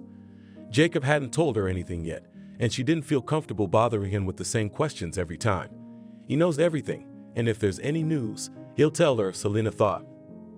She was working hard, taking beautiful photos. She had clients who wanted photos from this particular master. She regretted that she hadn't reported the theft of the child. Maybe they could have helped after all. Maybe now it wasn't too late. And what will she answer to the question, why did you wait 1.5 years? She will tell the whole truth. There is no other way. Her thoughts were interrupted by the doorbell. Well, at last I'll be able to see what kind of a nest you've bought for yourself. Jacob burst into the apartment with flowers and presents. He held out a beautiful bouquet of roses for you, a huge round cake for tea. When she opened it, it said, "Happy housewarming." And this is a combined harvester for you in the kitchen. Let the machinery and electricity do the work instead of you. Maybe remember, there was a song. We'll have electricity to plow and sow. I don't remember. It's so good that you came. We'll have tea now. Maybe you want to eat. I've got tasty soup. No, thanks, just tea. All right. He went into the nursery, and his heart ached with pity for this little man who endured all the difficulties arranged by foolish adults. It's all right, little one. I'm sure you'll be with your mother soon, and God and your mother will help you to forget all this horror soon. You probably think you can't be loved because you're bad and you stutter, but you're not. Bad adults who put their ambitions ahead of the health of such a wonderful baby. What do you think of your son's nursery? Wonderful, everything is made with such love. You are good, and your photos are as good as ever. He felt she was waiting for news from him, but he couldn't tell her anything yet, so he tried not to look in her direction. Selena felt it and prayed to God that he kept silent, not because the news was bad, but because there was simply no news. So the two men sat there, drinking tea and understanding each other with half a glance. Jacob, do you think they'd believe me if I went to the police and reported the baby stolen? Before they would believe you, they ask you 1,000 questions that you have to answer. Are you ready? I'm ready. Because I'm only gonna tell the truth. That's good, but the police, the courts are organizations that require evidence and witnesses. You don't have either of those, do you? Almost. I have a few things. A birth certificate. Dunyasha will tell you everything. What can Dunyasha tell you? Just your word for it. That's not proof. You understand, Selena, I don't mind you going to the police. I don't mind you not being made guilty afterwards. But if you do decide to go, I'll help you get a lawyer. A good lawyer. You'll go with him so you don't get hurt. So it's up to you. But before I ask you, wait a week. Maybe you won't have to go anywhere. You've waited so long, honey. Just wait a little longer. Okay. Okay. Do you know anything about the son? Do you have any news? I don't want to give you half news in a week. You'll have the whole picture. Trust me. She was so touched by his concern, so she couldn't help but hug him and say thank you. Come on, I haven't done anything yet. Everything will be all right. And in the kingdom of crooked mirrors, there was a scandal. The wife accused her husband of betrayal. Why did you tell Bora that I gave the child to an orphanage? Because you did it without my wishes. This is my son, and you had to tell me about your decision. You did what you did, like the last. Well, go ahead and insult me. You were glad you didn't have to see him anymore. You were the one who sent him and his nanny out back, away from the guests. Only you were afraid to admit it, and I wasn't. I made the decision for me and for you. You wanted it too. You're just a coward. Are you done? Now listen to me. Give the baby back, and we'll forget this whole thing like a bad dream. I'm having business problems again. How's that? He said a week. Who said that? Jacob came by. He was so scared, but I thought he was joking. He promised to inspect my salons. That's what you've done, you stupid woman. Tell me where the kid is and I'll go get him myself. No, I'll go to the orphanage tomorrow and see if he's been adopted. That would be the worst case scenario for you. Then you won't avoid the collapse of your business anyway. At night, when his wife was asleep, Nicholas called Jacob and told him that his wife would go to the orphanage tomorrow. You have the opportunity to follow her car. Okay, at 8 o'clock sharp the car will be at your house. Nicholas left for work in the morning and asked his wife to call about the results of her trip. Okay, I'll call you as soon as I know something. But she wasn't going anywhere. She decided to tell her husband that Carlos had been adopted. She took a bath, soaked in bubble bath for 2 hours, then drank coffee. Then she sat down at the computer and hung out there for 3 hours. She came to her senses when Nicholas called. Why don't you call me? I'm worried. Yes, I'm driving home in the car and I'm thinking how to tell you so you don't worry. No, Carlos. The supervisor said he was adopted by foreigners in a month and they took him away just the other day. But I think they'll cure him abroad and he'll be fine there. Don't worry, Veronica. He called Jacob right away and told him the results of the trip. I did everything I could, but the boy was taken away. When your wife hasn't been out of the house, she's lying to you and you're letting her do it. My guys are still outside your house, and so is your wife's car from last night. Are you telling me the truth? I'm telling you the truth. You tell your wife I did everything I could, but she thinks I'm kidding. I don't like to be taken for a fool. She's your wife, you can take it. But I won't. And he passed out. When Jacob came into his office, he was wasted. Are you drunk again? You've been drinking a lot. He smiled pitifully and said, alcohol is the anesthesia for the operation called life. And he dropped his head on the table. He didn't go home, but slept in his office. In the morning, Katie got a call from her salon saying they were being audited. The salons were closed and the health inspector's office was everywhere. She regretted that yesterday she hadn't gone to the orphanage as promised. She quickly got dressed and flew to save her business, but she saw a whole new group of people, mostly men, who refused to be nice to her and did their jobs. She started calling Jacob, but he was unavailable. She got through to Nicholas and asked where Jacob was. He is working. He's at the office. Yes, I'm going to go to him now. It's no use. He banned you from the company. Why did you lie to me saying you went to the orphanage? You ruined the child's life, your life and mine. 3 salons closed, saying they'd come tomorrow to finish the job. The next day, early in the morning, the firemen showed up. They issued a citation. One of the salons had an evacuation exit blocked with broken chairs and other junk. Another salon had a door that swung inward when it should have swung outward, and they've already been ordered to fix it. Impunity corrupts, so Katie spin on that order, as she did on the others, always hoping to buy her way out, but not this time. There was the smell of a storm in the air. She and Nicholas had quarreled again, but she gave him her word that tomorrow morning she would definitely go to the orphanage. Knowing that she could not help her salons now, she decided to go to the child. At night, Nicholas called Jacob again. Tomorrow, she said she would definitely go to the orphanage. I thought so. She realized that she can only joke with you, but not with me. Okay, I'll send the guys over. At exactly 9 in the morning, she left the house. The boys followed her. The drive took about 2 hours. She was a little tired. Because she had been too relaxed last night, drinking and smoking, so her head was heavy and her face wrinkled. When she arrived at the orphanage, she went straight to the headmistress. What do I owe you? Veronica asked. I want, or rather my husband and I want to adopt a child, preferably a boy. The age of 2, maybe a little more than 2 years. Are there such children? Of course there are. There are some older ones. Unfortunately, there are a lot of unfortunate children. Let me see your papers. Here you are, my passport. How old are you? And you still don't have children of your own? No, God doesn't give us children. Come on, let's go to the group. Before they go for a walk, take a look. And she led her down the long corridors, where in some places the paint was peeling off the walls, past the kitchen, where she did not like the smell. It smells like a poorhouse, Katie thought. Here we are. Hello, kids.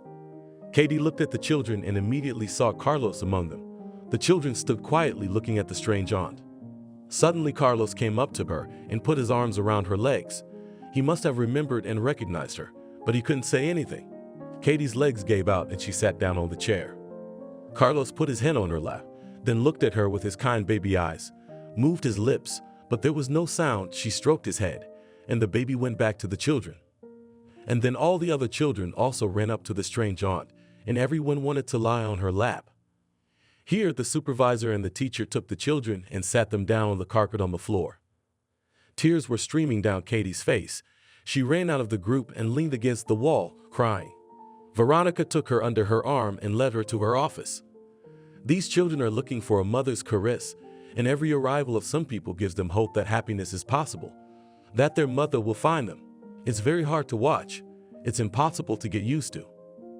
In the office, Katie drank some water and asked to tell about the boy who came to her first. It's a strange story, the superintendent began. 4 months ago, we found him sitting on a big rock. He had his hands in the pockets of his jacket, and in one of them he clutched a small note with his name, surname, and age written on it. The child is beautiful, clean, so well groomed. What a bastard you have to be to abandon a child like that. Everybody loved him very much. He's bright, and if he could talk, he'd have been adopted a long time ago. Only that scares the adoptive parents. Veronica finished her story. Don't give this child to anyone. We will adopt him. We have the opportunity to take him abroad and cure him. My husband and I will come together. Katie said firmly. Okay, I'll wait a month. And if you're not here and there are new applicants, we'll give the baby away. The boys told Jacob the address of the orphanage and drove back. All evening, Nicholas and Katie talked about Carlos. Let's take him back. No, Sasha, we can't. Jacob's probably already told Selena everything. She can make a scene, and you and I are in trouble everywhere. Maybe they'll take the house if I don't get my way. What house? What are you talking about? I'm talking about business problems. To make things a little better, I put a mortgage on our house. Why? It's easier to sell in Cyprus. We don't go there very often. We built it for a big family, and we still don't have one. And there won't be, will there? Let's sell the house in Cyprus. Nicholas answered well. In the morning, the The failed dad told Jacob everything he knew about Katie's trip. "What are you going to do now?" "I'm going to tell Selena today, and we're going to pick up the baby." "Yeah, Jacob. Sasha told me that she gave him to her under the name Carlos, but she gave him her maiden name. Then she was mad at me at Selena at Carlos, and she did it so that Selena would take longer to find him or she would never find him at all. Now you know everything. Go ahead. She's mean, Nicholas." And Jacob drove to Selena's house. Selena saw Jacob drive up through the window, and her heart raced so hard that she slumped back in her chair. She remembered that she felt the same way when she'd gotten the news of her mom's death. She slowly made her way to the door and opened it before Jacob could press the bell. "Are you not feeling well? I've never seen you look so pale. What's wrong?" "Nothing yet. I think you've come with some news, but I don't know if it's good or bad." Jacob said it right away to reassure her. "I came with good news, even very good news." He barely had time to pick her up, or she would have fallen to the floor and not landed. "Well, why are you scaring me, Selena? How are you?" "I'm calling an ambulance." "No, I'm better. Give me a drink." After drinking a full glass of water, she lay down on the couch and said, "Tell me." "No, I won't fall down." And he began his story from the moment little Jack was kidnapped. During the story, she sat up, then lay down again, drank water and cried, and Jacob kept talking. When he reached the orphanage, she grabbed his arm and shouted, "Let's go get him, Jacob, get up." "Take your time, it's not that simple. The baby was given a different name and surname. You're gonna have to prove it's your son. I'm afraid that you will have to do DNA, and not just a test, but you will have to ask to expand the panel of tested markers to prove that you are the biological mother and thus increase the accuracy. Also, you may not be able to have the baby because you're alone without a husband. If that's a problem, we can register a fake marriage to give you the baby. But I want to tell you right away that I like you and I want you to marry me. Jacob, you're wonderful, and I like you too. But right now, I'm all about the baby. Selena, as strange as it sounds, your marriage is part of that baby thing. You might not be able to have it." "Okay, I get it. When do we go to the orphanage?" "Tomorrow morning. Get your papers ready, Jack. Take a picture of the two of you. Take that short movie from his birthday party. Take your time getting everything ready, and at 9 o'clock sharp, we'll drop by your place with your lawyer. You're gonna make a mess of it. We're gonna get kicked out of there. Thank you very much. God sent you to me for all my suffering. See you tomorrow." She didn't sleep a wink all night. She had too many fantasies in her head to sleep. What had he become? She hadn't seen him in almost a year and a half. Would he recognize her? Would he come to her? Or would he hide behind the children? "My boy, how I long to see you soon, to hold you close. I'm so sorry for you. I didn't fight for you. I let those horrible people take advantage of my indecision and keep us apart for a long time. I should have run to the police," shouted, attracted attention. But who was I then? A washerwoman, a poor student with no one to stand up for her. "I will beg your forgiveness, my good man. You will feel how much I love you, and you will forgive your mother her sin." With that, she went to sleep. At exactly 7:00, the alarm clock rang, but only a shower could wake her up finally and bring her to her senses. At 9 o'clock, they were on their way to the orphanage. Jacob warned Selena that the lawyer would do the talking. He was in the know and would do everything right and according to the law.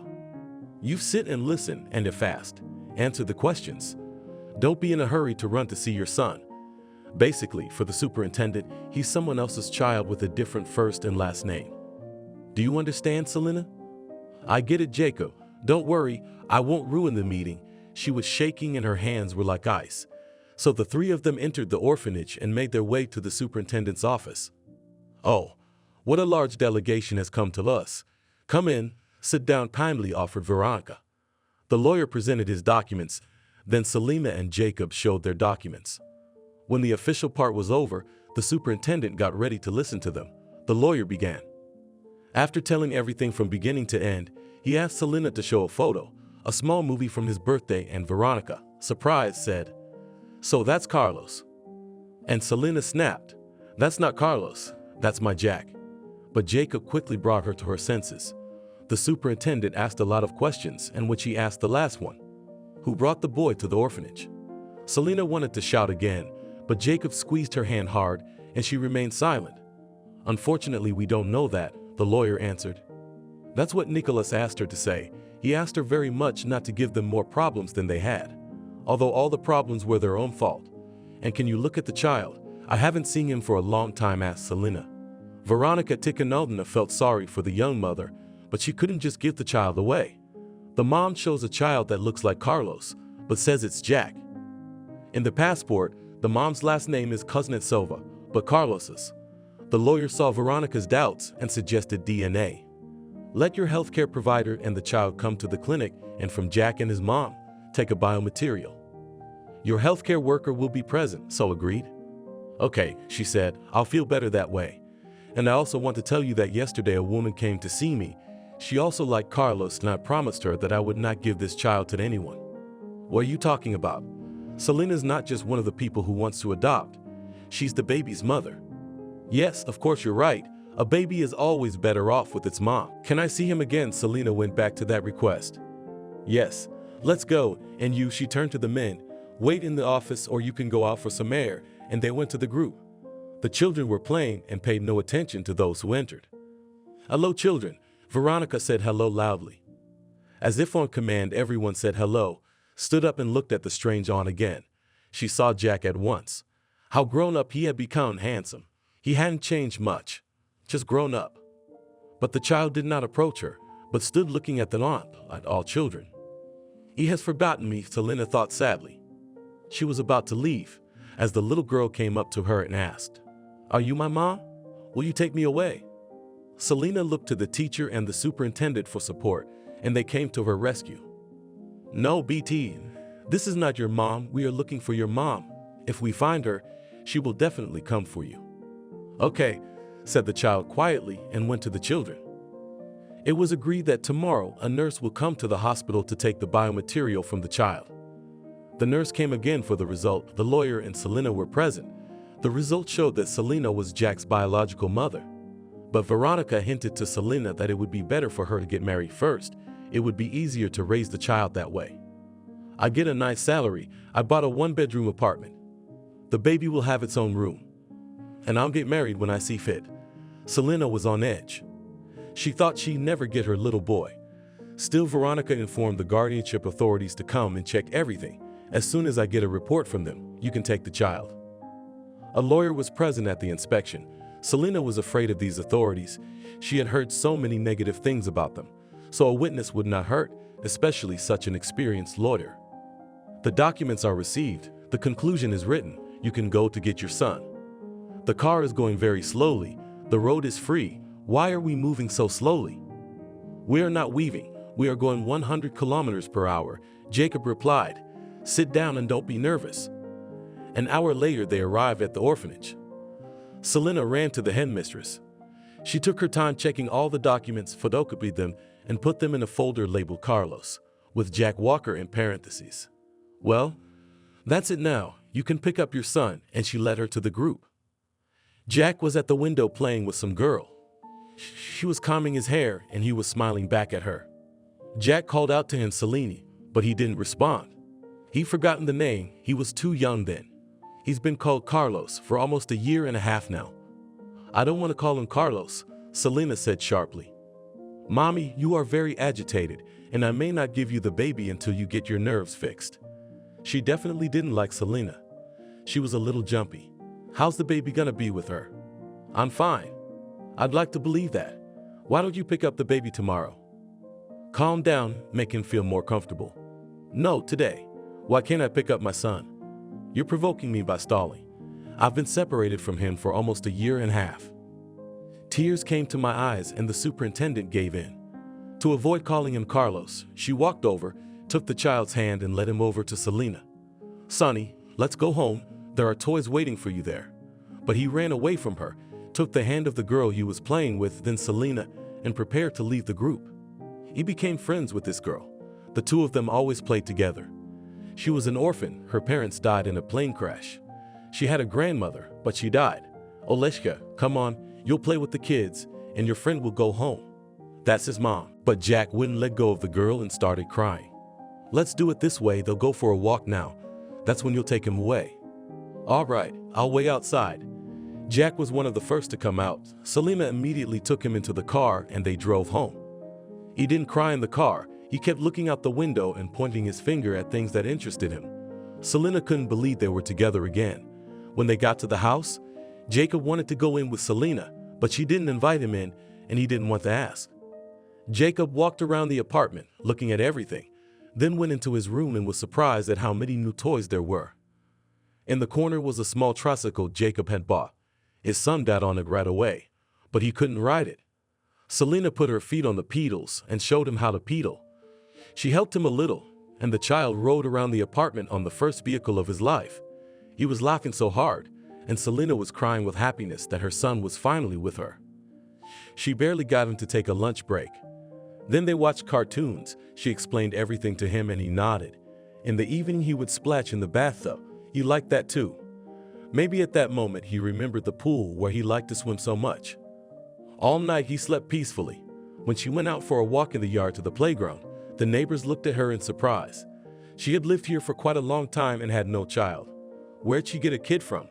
She'd never had a child before. Didn't she steal it from some lost mom? Oh, come on. If she did, she wouldn't be out in public. You know, I'm gonna call the precinct, have them check it out. Vigilance and caution are never a bad thing. The next day, early in the morning, she got a call at her door. Hello, I'm your precinct officer, Perry. To what do I owe the pleasure? Selena tensed up, and the officer noticed. Why are you so excited? Jack came out and stood looking at the uniformed uncle. Where did you get the baby from? You didn't have anyone until recently. How did this rather old boy appear? He's my son. Can I see some ID on the kid? Selena showed her birth certificate. There were pictures of her and Jack when he was very young. Harry looked at them, making sure everything was in order, but before he left he still asked, where was the baby all this time? At the orphanage. I had him kidnapped almost a year and a half ago, and I found him at the orphanage. I brought him back yesterday. Here's the paperwork from the orphanage. Now he was reassured that the baby was really hers. Having passed in the hospital all neuro specialists and making sure that her son has no problems with hearing, she was sent additionally to a neurologist. Having examined the child and listened to the mother, the doctor advised to give her son to a kindergarten in a special group where he would be engaged in activities, and communication with children would also help him to speak sooner. The kindergarten was private. There were 5 people in the group, a speech therapist, and a pediatrician were working with them. Selena was calm. Jack was supervised. The cost per month for such a kindergarten was biting, but it didn't scare her. She would do anything to keep her son healthy and happy. Jack loved the daycare. Gradually, he began to respond to his new name. He settled in at home, rode his bike, liked to look at books, but when pointing his finger at a picture, he only moved. Selena reassured herself and said, "You have to be patient. It's not the child's fault. He wants to talk, but something inside him prevents him from doing so. The lock won't open. So you haven't found the key yet, but it is there. We must look for it and not give up." 6 months passed. Jack was cheerful. The teachers and doctors spoke well of him. She saw progress too. He became much calmer, slept well, and began to say short words. Gemina. Selena was in 7th heaven. She was so excited. It was like he was reading a Shakespeare sonnet in the original. But to her it was the same thing. Jacob came over and invited them out for a walk to the countryside. Jack was very drawn to him, and one day on his birthday, he called him Daddy. This time Selena cried not with joy, but with resentment. "No, look at him. He called you Daddy, but me, who am I to him?" "Selena, don't scream. Don't scare the child again. He just started to calm down, and you're throwing tantrums. If you're really that upset, I can leave and I won't bother you again." And he went to get dressed. Jack followed him, his arms raised, and Jacob took him in his arms. The baby put his hands on his cheeks and said again. Papa Jacob kissed the baby and left. Selena realized that because of her jealousy, or rather stupidity, she was losing not only a devoted friend, but also the man she loved. She rushed after him, but the car had already left the house. "What have I done? I've hurt a bit, man. He's the one who helped me with Jack. If it wasn't for him, I'd never have seen my son. I'm so ungrateful." The party was a little spoiled by Selena's antics. My son was sorting through the presents he'd gotten. After a while, Selena called Jacob back, but he didn't pick up. She called him several times, but he didn't want to talk to her. So she called a cab and went with Jack to Jacob's house. When he opened the door for them, the baby immediately reached for him, and Selena stood there with her eyes downcast like a bad student. "I'm sorry, Jacob, you fool." "Well, that's just how jealous I am. You should consider that, by the way." "Why would I consider it?"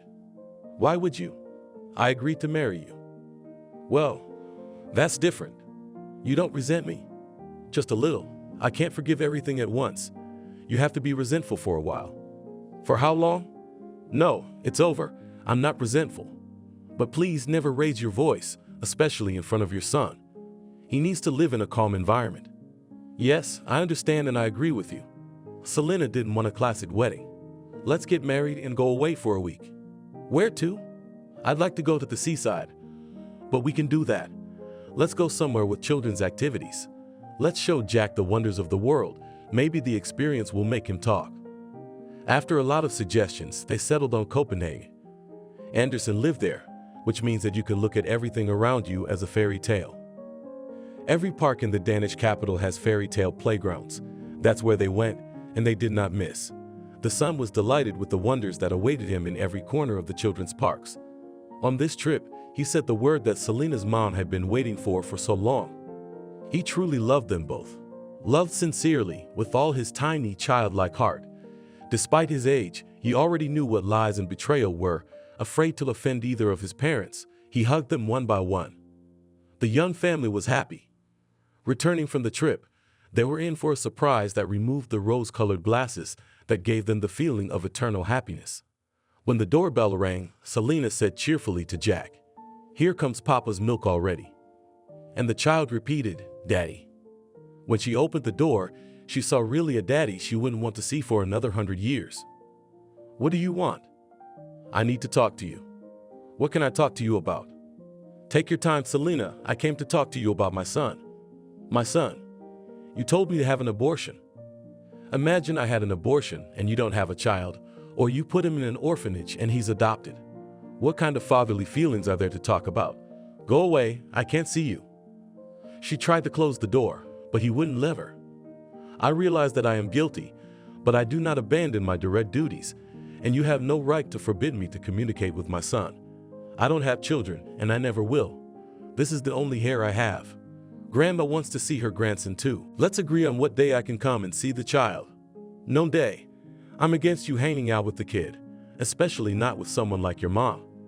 That's when Jacob came up to the apartment. When he saw Selena's agitated face, he got worried and immediately shielded her from Nicholas. "What's wrong, Nicholas? Why are you here?" "Selena will tell you everything, but I'm leaving now.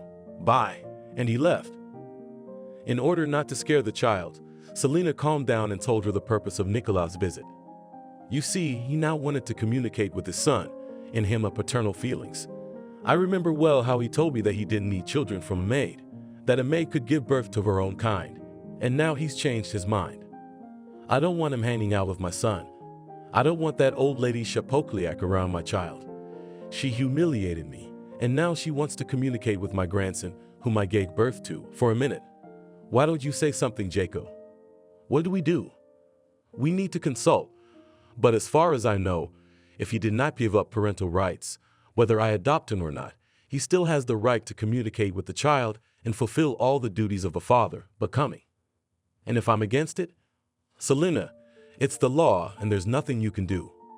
I want to leave the country. I can't stand to see him, the bastard. That they're doing well in business, that he can think about his son. They've sold the house in Cyprus and bought a mansion here.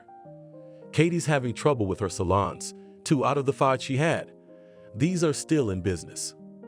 And Nicholas is still being audited, but he's complying with all the regulations and is slowly pulling out the tail, which is very bogged down. But things aren't going as well as they'd like. I wish they'd die. I hate them so much. What evil people they are. I want to sue them and never see them again. They're assholes. They ruined my child's health, and that's all I'll say in court. I want to consult a lawyer. Okay, he will come to you. The lawyer listened carefully to Selena. He already knew a lot of things from Jacob, so he had his answer to the young mother ready in principle. A sad story, he said, after listening to Selena's end, but I must disappoint you, dear. You don't have a single piece of evidence, not a single witness. But he raped me. And he'll say it was consensual. Or more to the point, You'll say it was you who, seeing the rich house, a rich owner, took advantage of the fact that Kathy couldn't have children and got pregnant to marry Nicholas.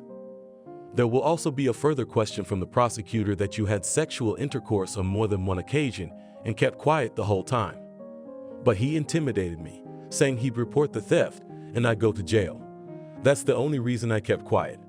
Selena, in a court of law, you need evidence, witnesses. You don't have it. I believe you, but it's not enough. What's more, they can accuse you of wanting to make a buck, as they say nowadays. You were a poor student then, grabbing any job you could get. You made a big mistake not reporting the rape and kidnapping. Do you think they did anything to help?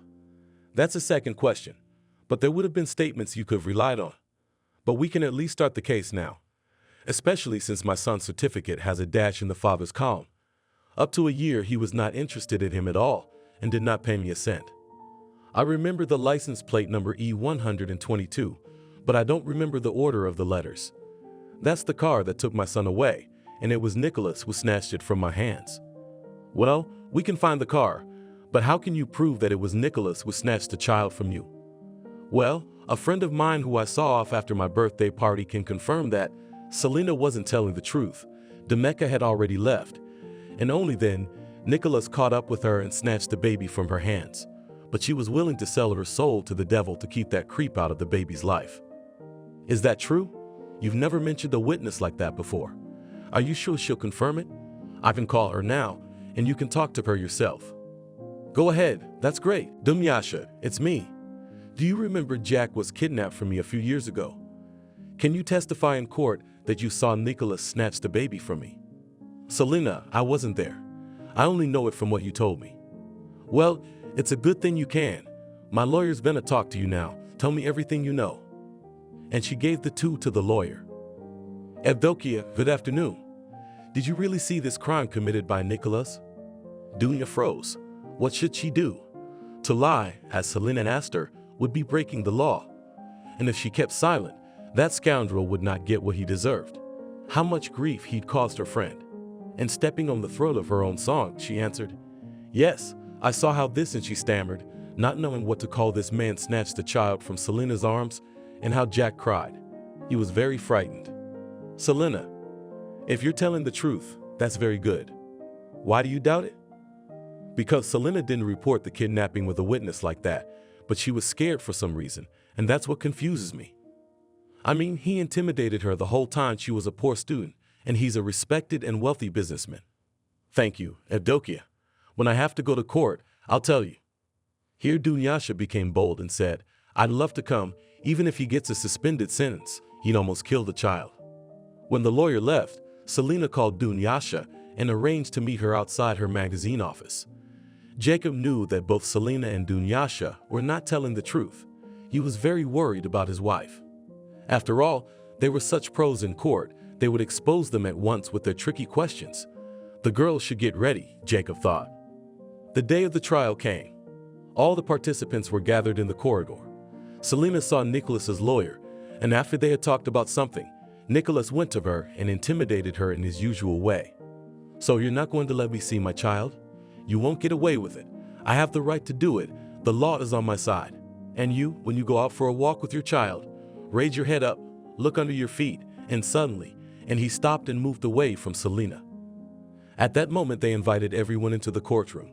Selena was shaking, and she kept drinking water to calm down. When it came to the questioning of witnesses, Dunyasha was called in. Tell the witness what you saw and who on the day the child went missing. She told it the way they had rehearsed it with Selena. A lot of questions were asked by the other side's lawyer, but Dunyasha didn't stray anywhere. It was Selena's turn. He snatched the baby from me when we went out to see a friend off after my son's birthday party. I ran after the car, hoping to catch up, but it was raining that day and the wet pavement left me no chance of catching up with him. I fell down, smashed my knees and palms in the blood, and the car drove away at that moment. And when did you manage to remember the license plate number? You were under such stress. According to you, the rain was pouring in your face, so it also prevented you from seeing, and you ran after the car, fell down and saw the license plate number. Nicholas' lawyer asked in a mocking tone, "What are we doing now? Are we looking at my eyesight or child abduction?" Witness, Keep your temper strictly, said the judge, and answer clearly to the questions of the lawyer. Yes, that's how I remembered it. But the fact that I remembered the number, I remembered not immediately. Because all I could see was my son and Nicholas running away. Why didn't you come right away and report the kidnapping? He always intimidated me. And when he raped me, he told me that if I told the police, he would accuse me of stealing money and put me in jail. He intimidated me when he gave me money for an abortion. He said he didn't want children from the washerwoman. He even came up to me today, before the court hearing, and intimidated me again. Don't believe her, shouted Nicholas. I didn't say anything like that to her, much less intimidate her. And Selena turned on her cell phone and Nicholas' voice came out. Here you go. I made this recording half an hour ago. I'm afraid of this man and I can't trust him with a child, especially after his wife gave Jack to an orphanage with his tacit consent.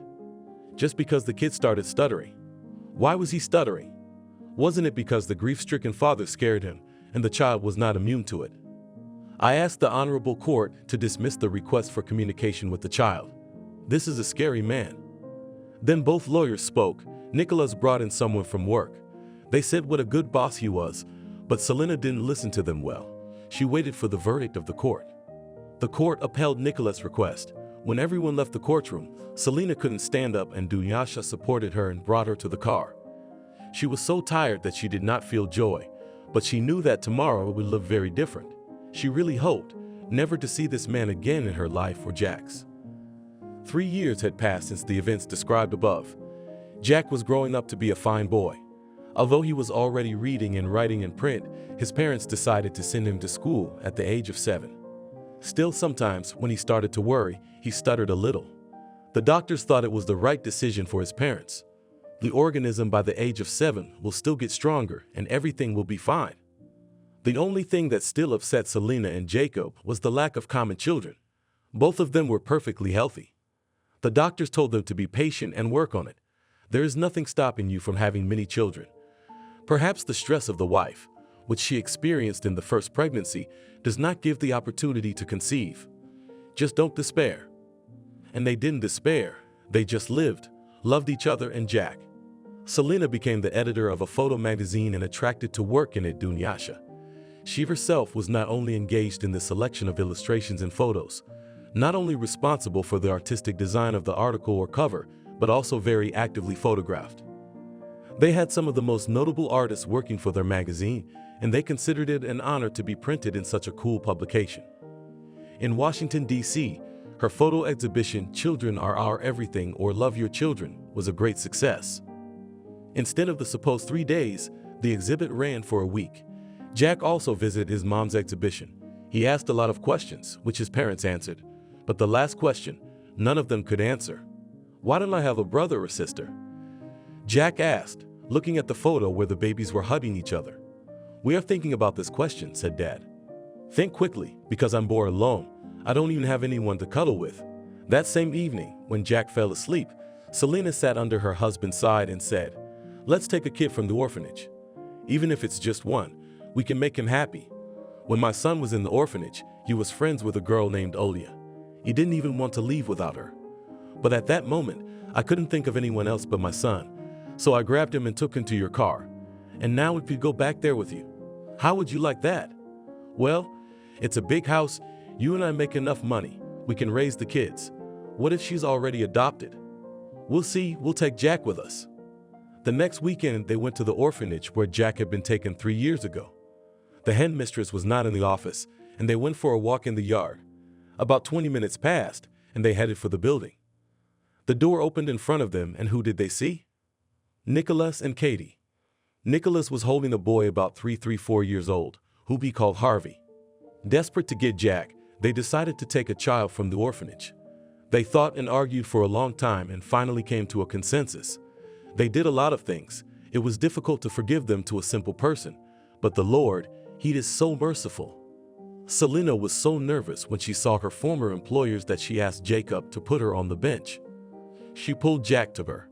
Jacob realized she was afraid for the baby and took her son in his arms. Don't worry, they're gone. Can you get up and walk? I don't feel so good. She sat in the air for a while longer, then slowly walked to the superintendent's office. Veronica greeted them beautifully. Jack, You're all grown up and handsome. How are you doing? Fine, thank you. Going to school this year? No, next year. I'm very happy for you, for the baby. Veronica, Lucy hasn't been taken in by a family. Can we see her? Do you want to take her? The headmistress looked at Selena and asked. Selena blinked.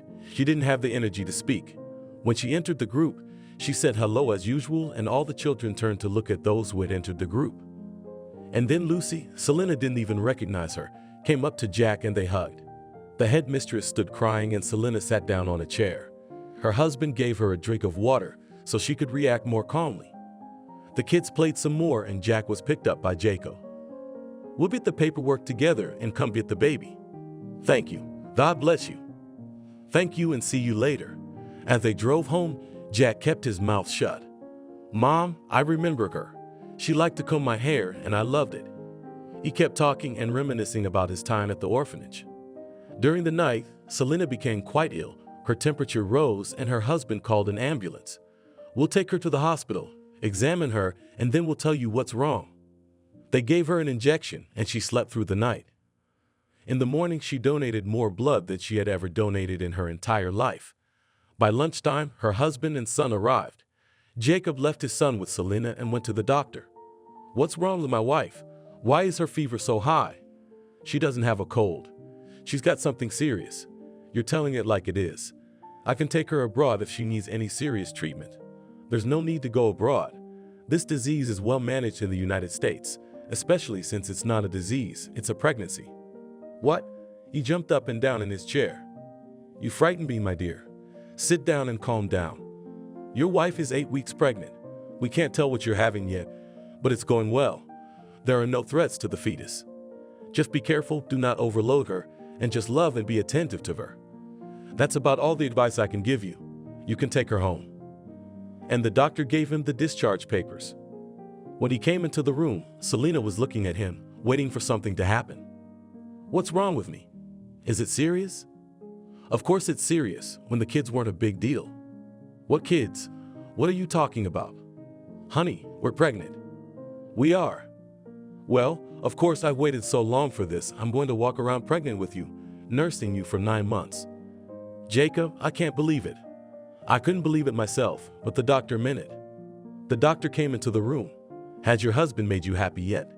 Yes, doctor, we're happy. Take care of yourself and you can go home. All the next week they collected the documents for Oli's adoption. A month later, the papers were ready and Jacob went with Jack to pick up the baby. They didn't take Selena so they wouldn't have to shake her for 2 hours in the car. All evening Jack was out of sight, out of earshot. They were together with Olia in the playroom. Only laughter was heard, and the parents peeked at them through the slightly ajar door. 7 months later, a boy Alexander appeared in the family. He was also born in April, just like his older brother. There was triple joy in the family because there were 3 children. The older children were looking forward to the appearance of a baby brother and were very happy about his birth. When Selena fed little Sashenka, the older ones watched with what appetite he was eating. And Jacob caught an interesting moment of a mom with 3 children, made a beautiful photo, and put it on the cover of the new issue of the photo magazine. It was snapped in a matter of hours. When the baby was 8 months old, Selena was offered to participate in a European exhibition, which was organized by the magazine Life. The motto of the exhibition were the beautiful words, "There is life is hope." She took her photos and invited Dunyasha. She was a genius at what she did. Took all the children and flew to Europe. The exhibition was a resounding success. It was attended by the best photographers. There was a lot to learn. Crawling into a far corner and feeding her son, she thought about how long and difficult was her path to success. How tragic her path to happiness had been. She still had many plans, and with a husband like hers, there was no doubt that they would all come true. She liked the motto of the show. Now it will be her motto, "There is life, there is hope." Thank you for watching this video to the end. Subscribe to the channel. Like it, write comments if you like the story, and see you on the channel.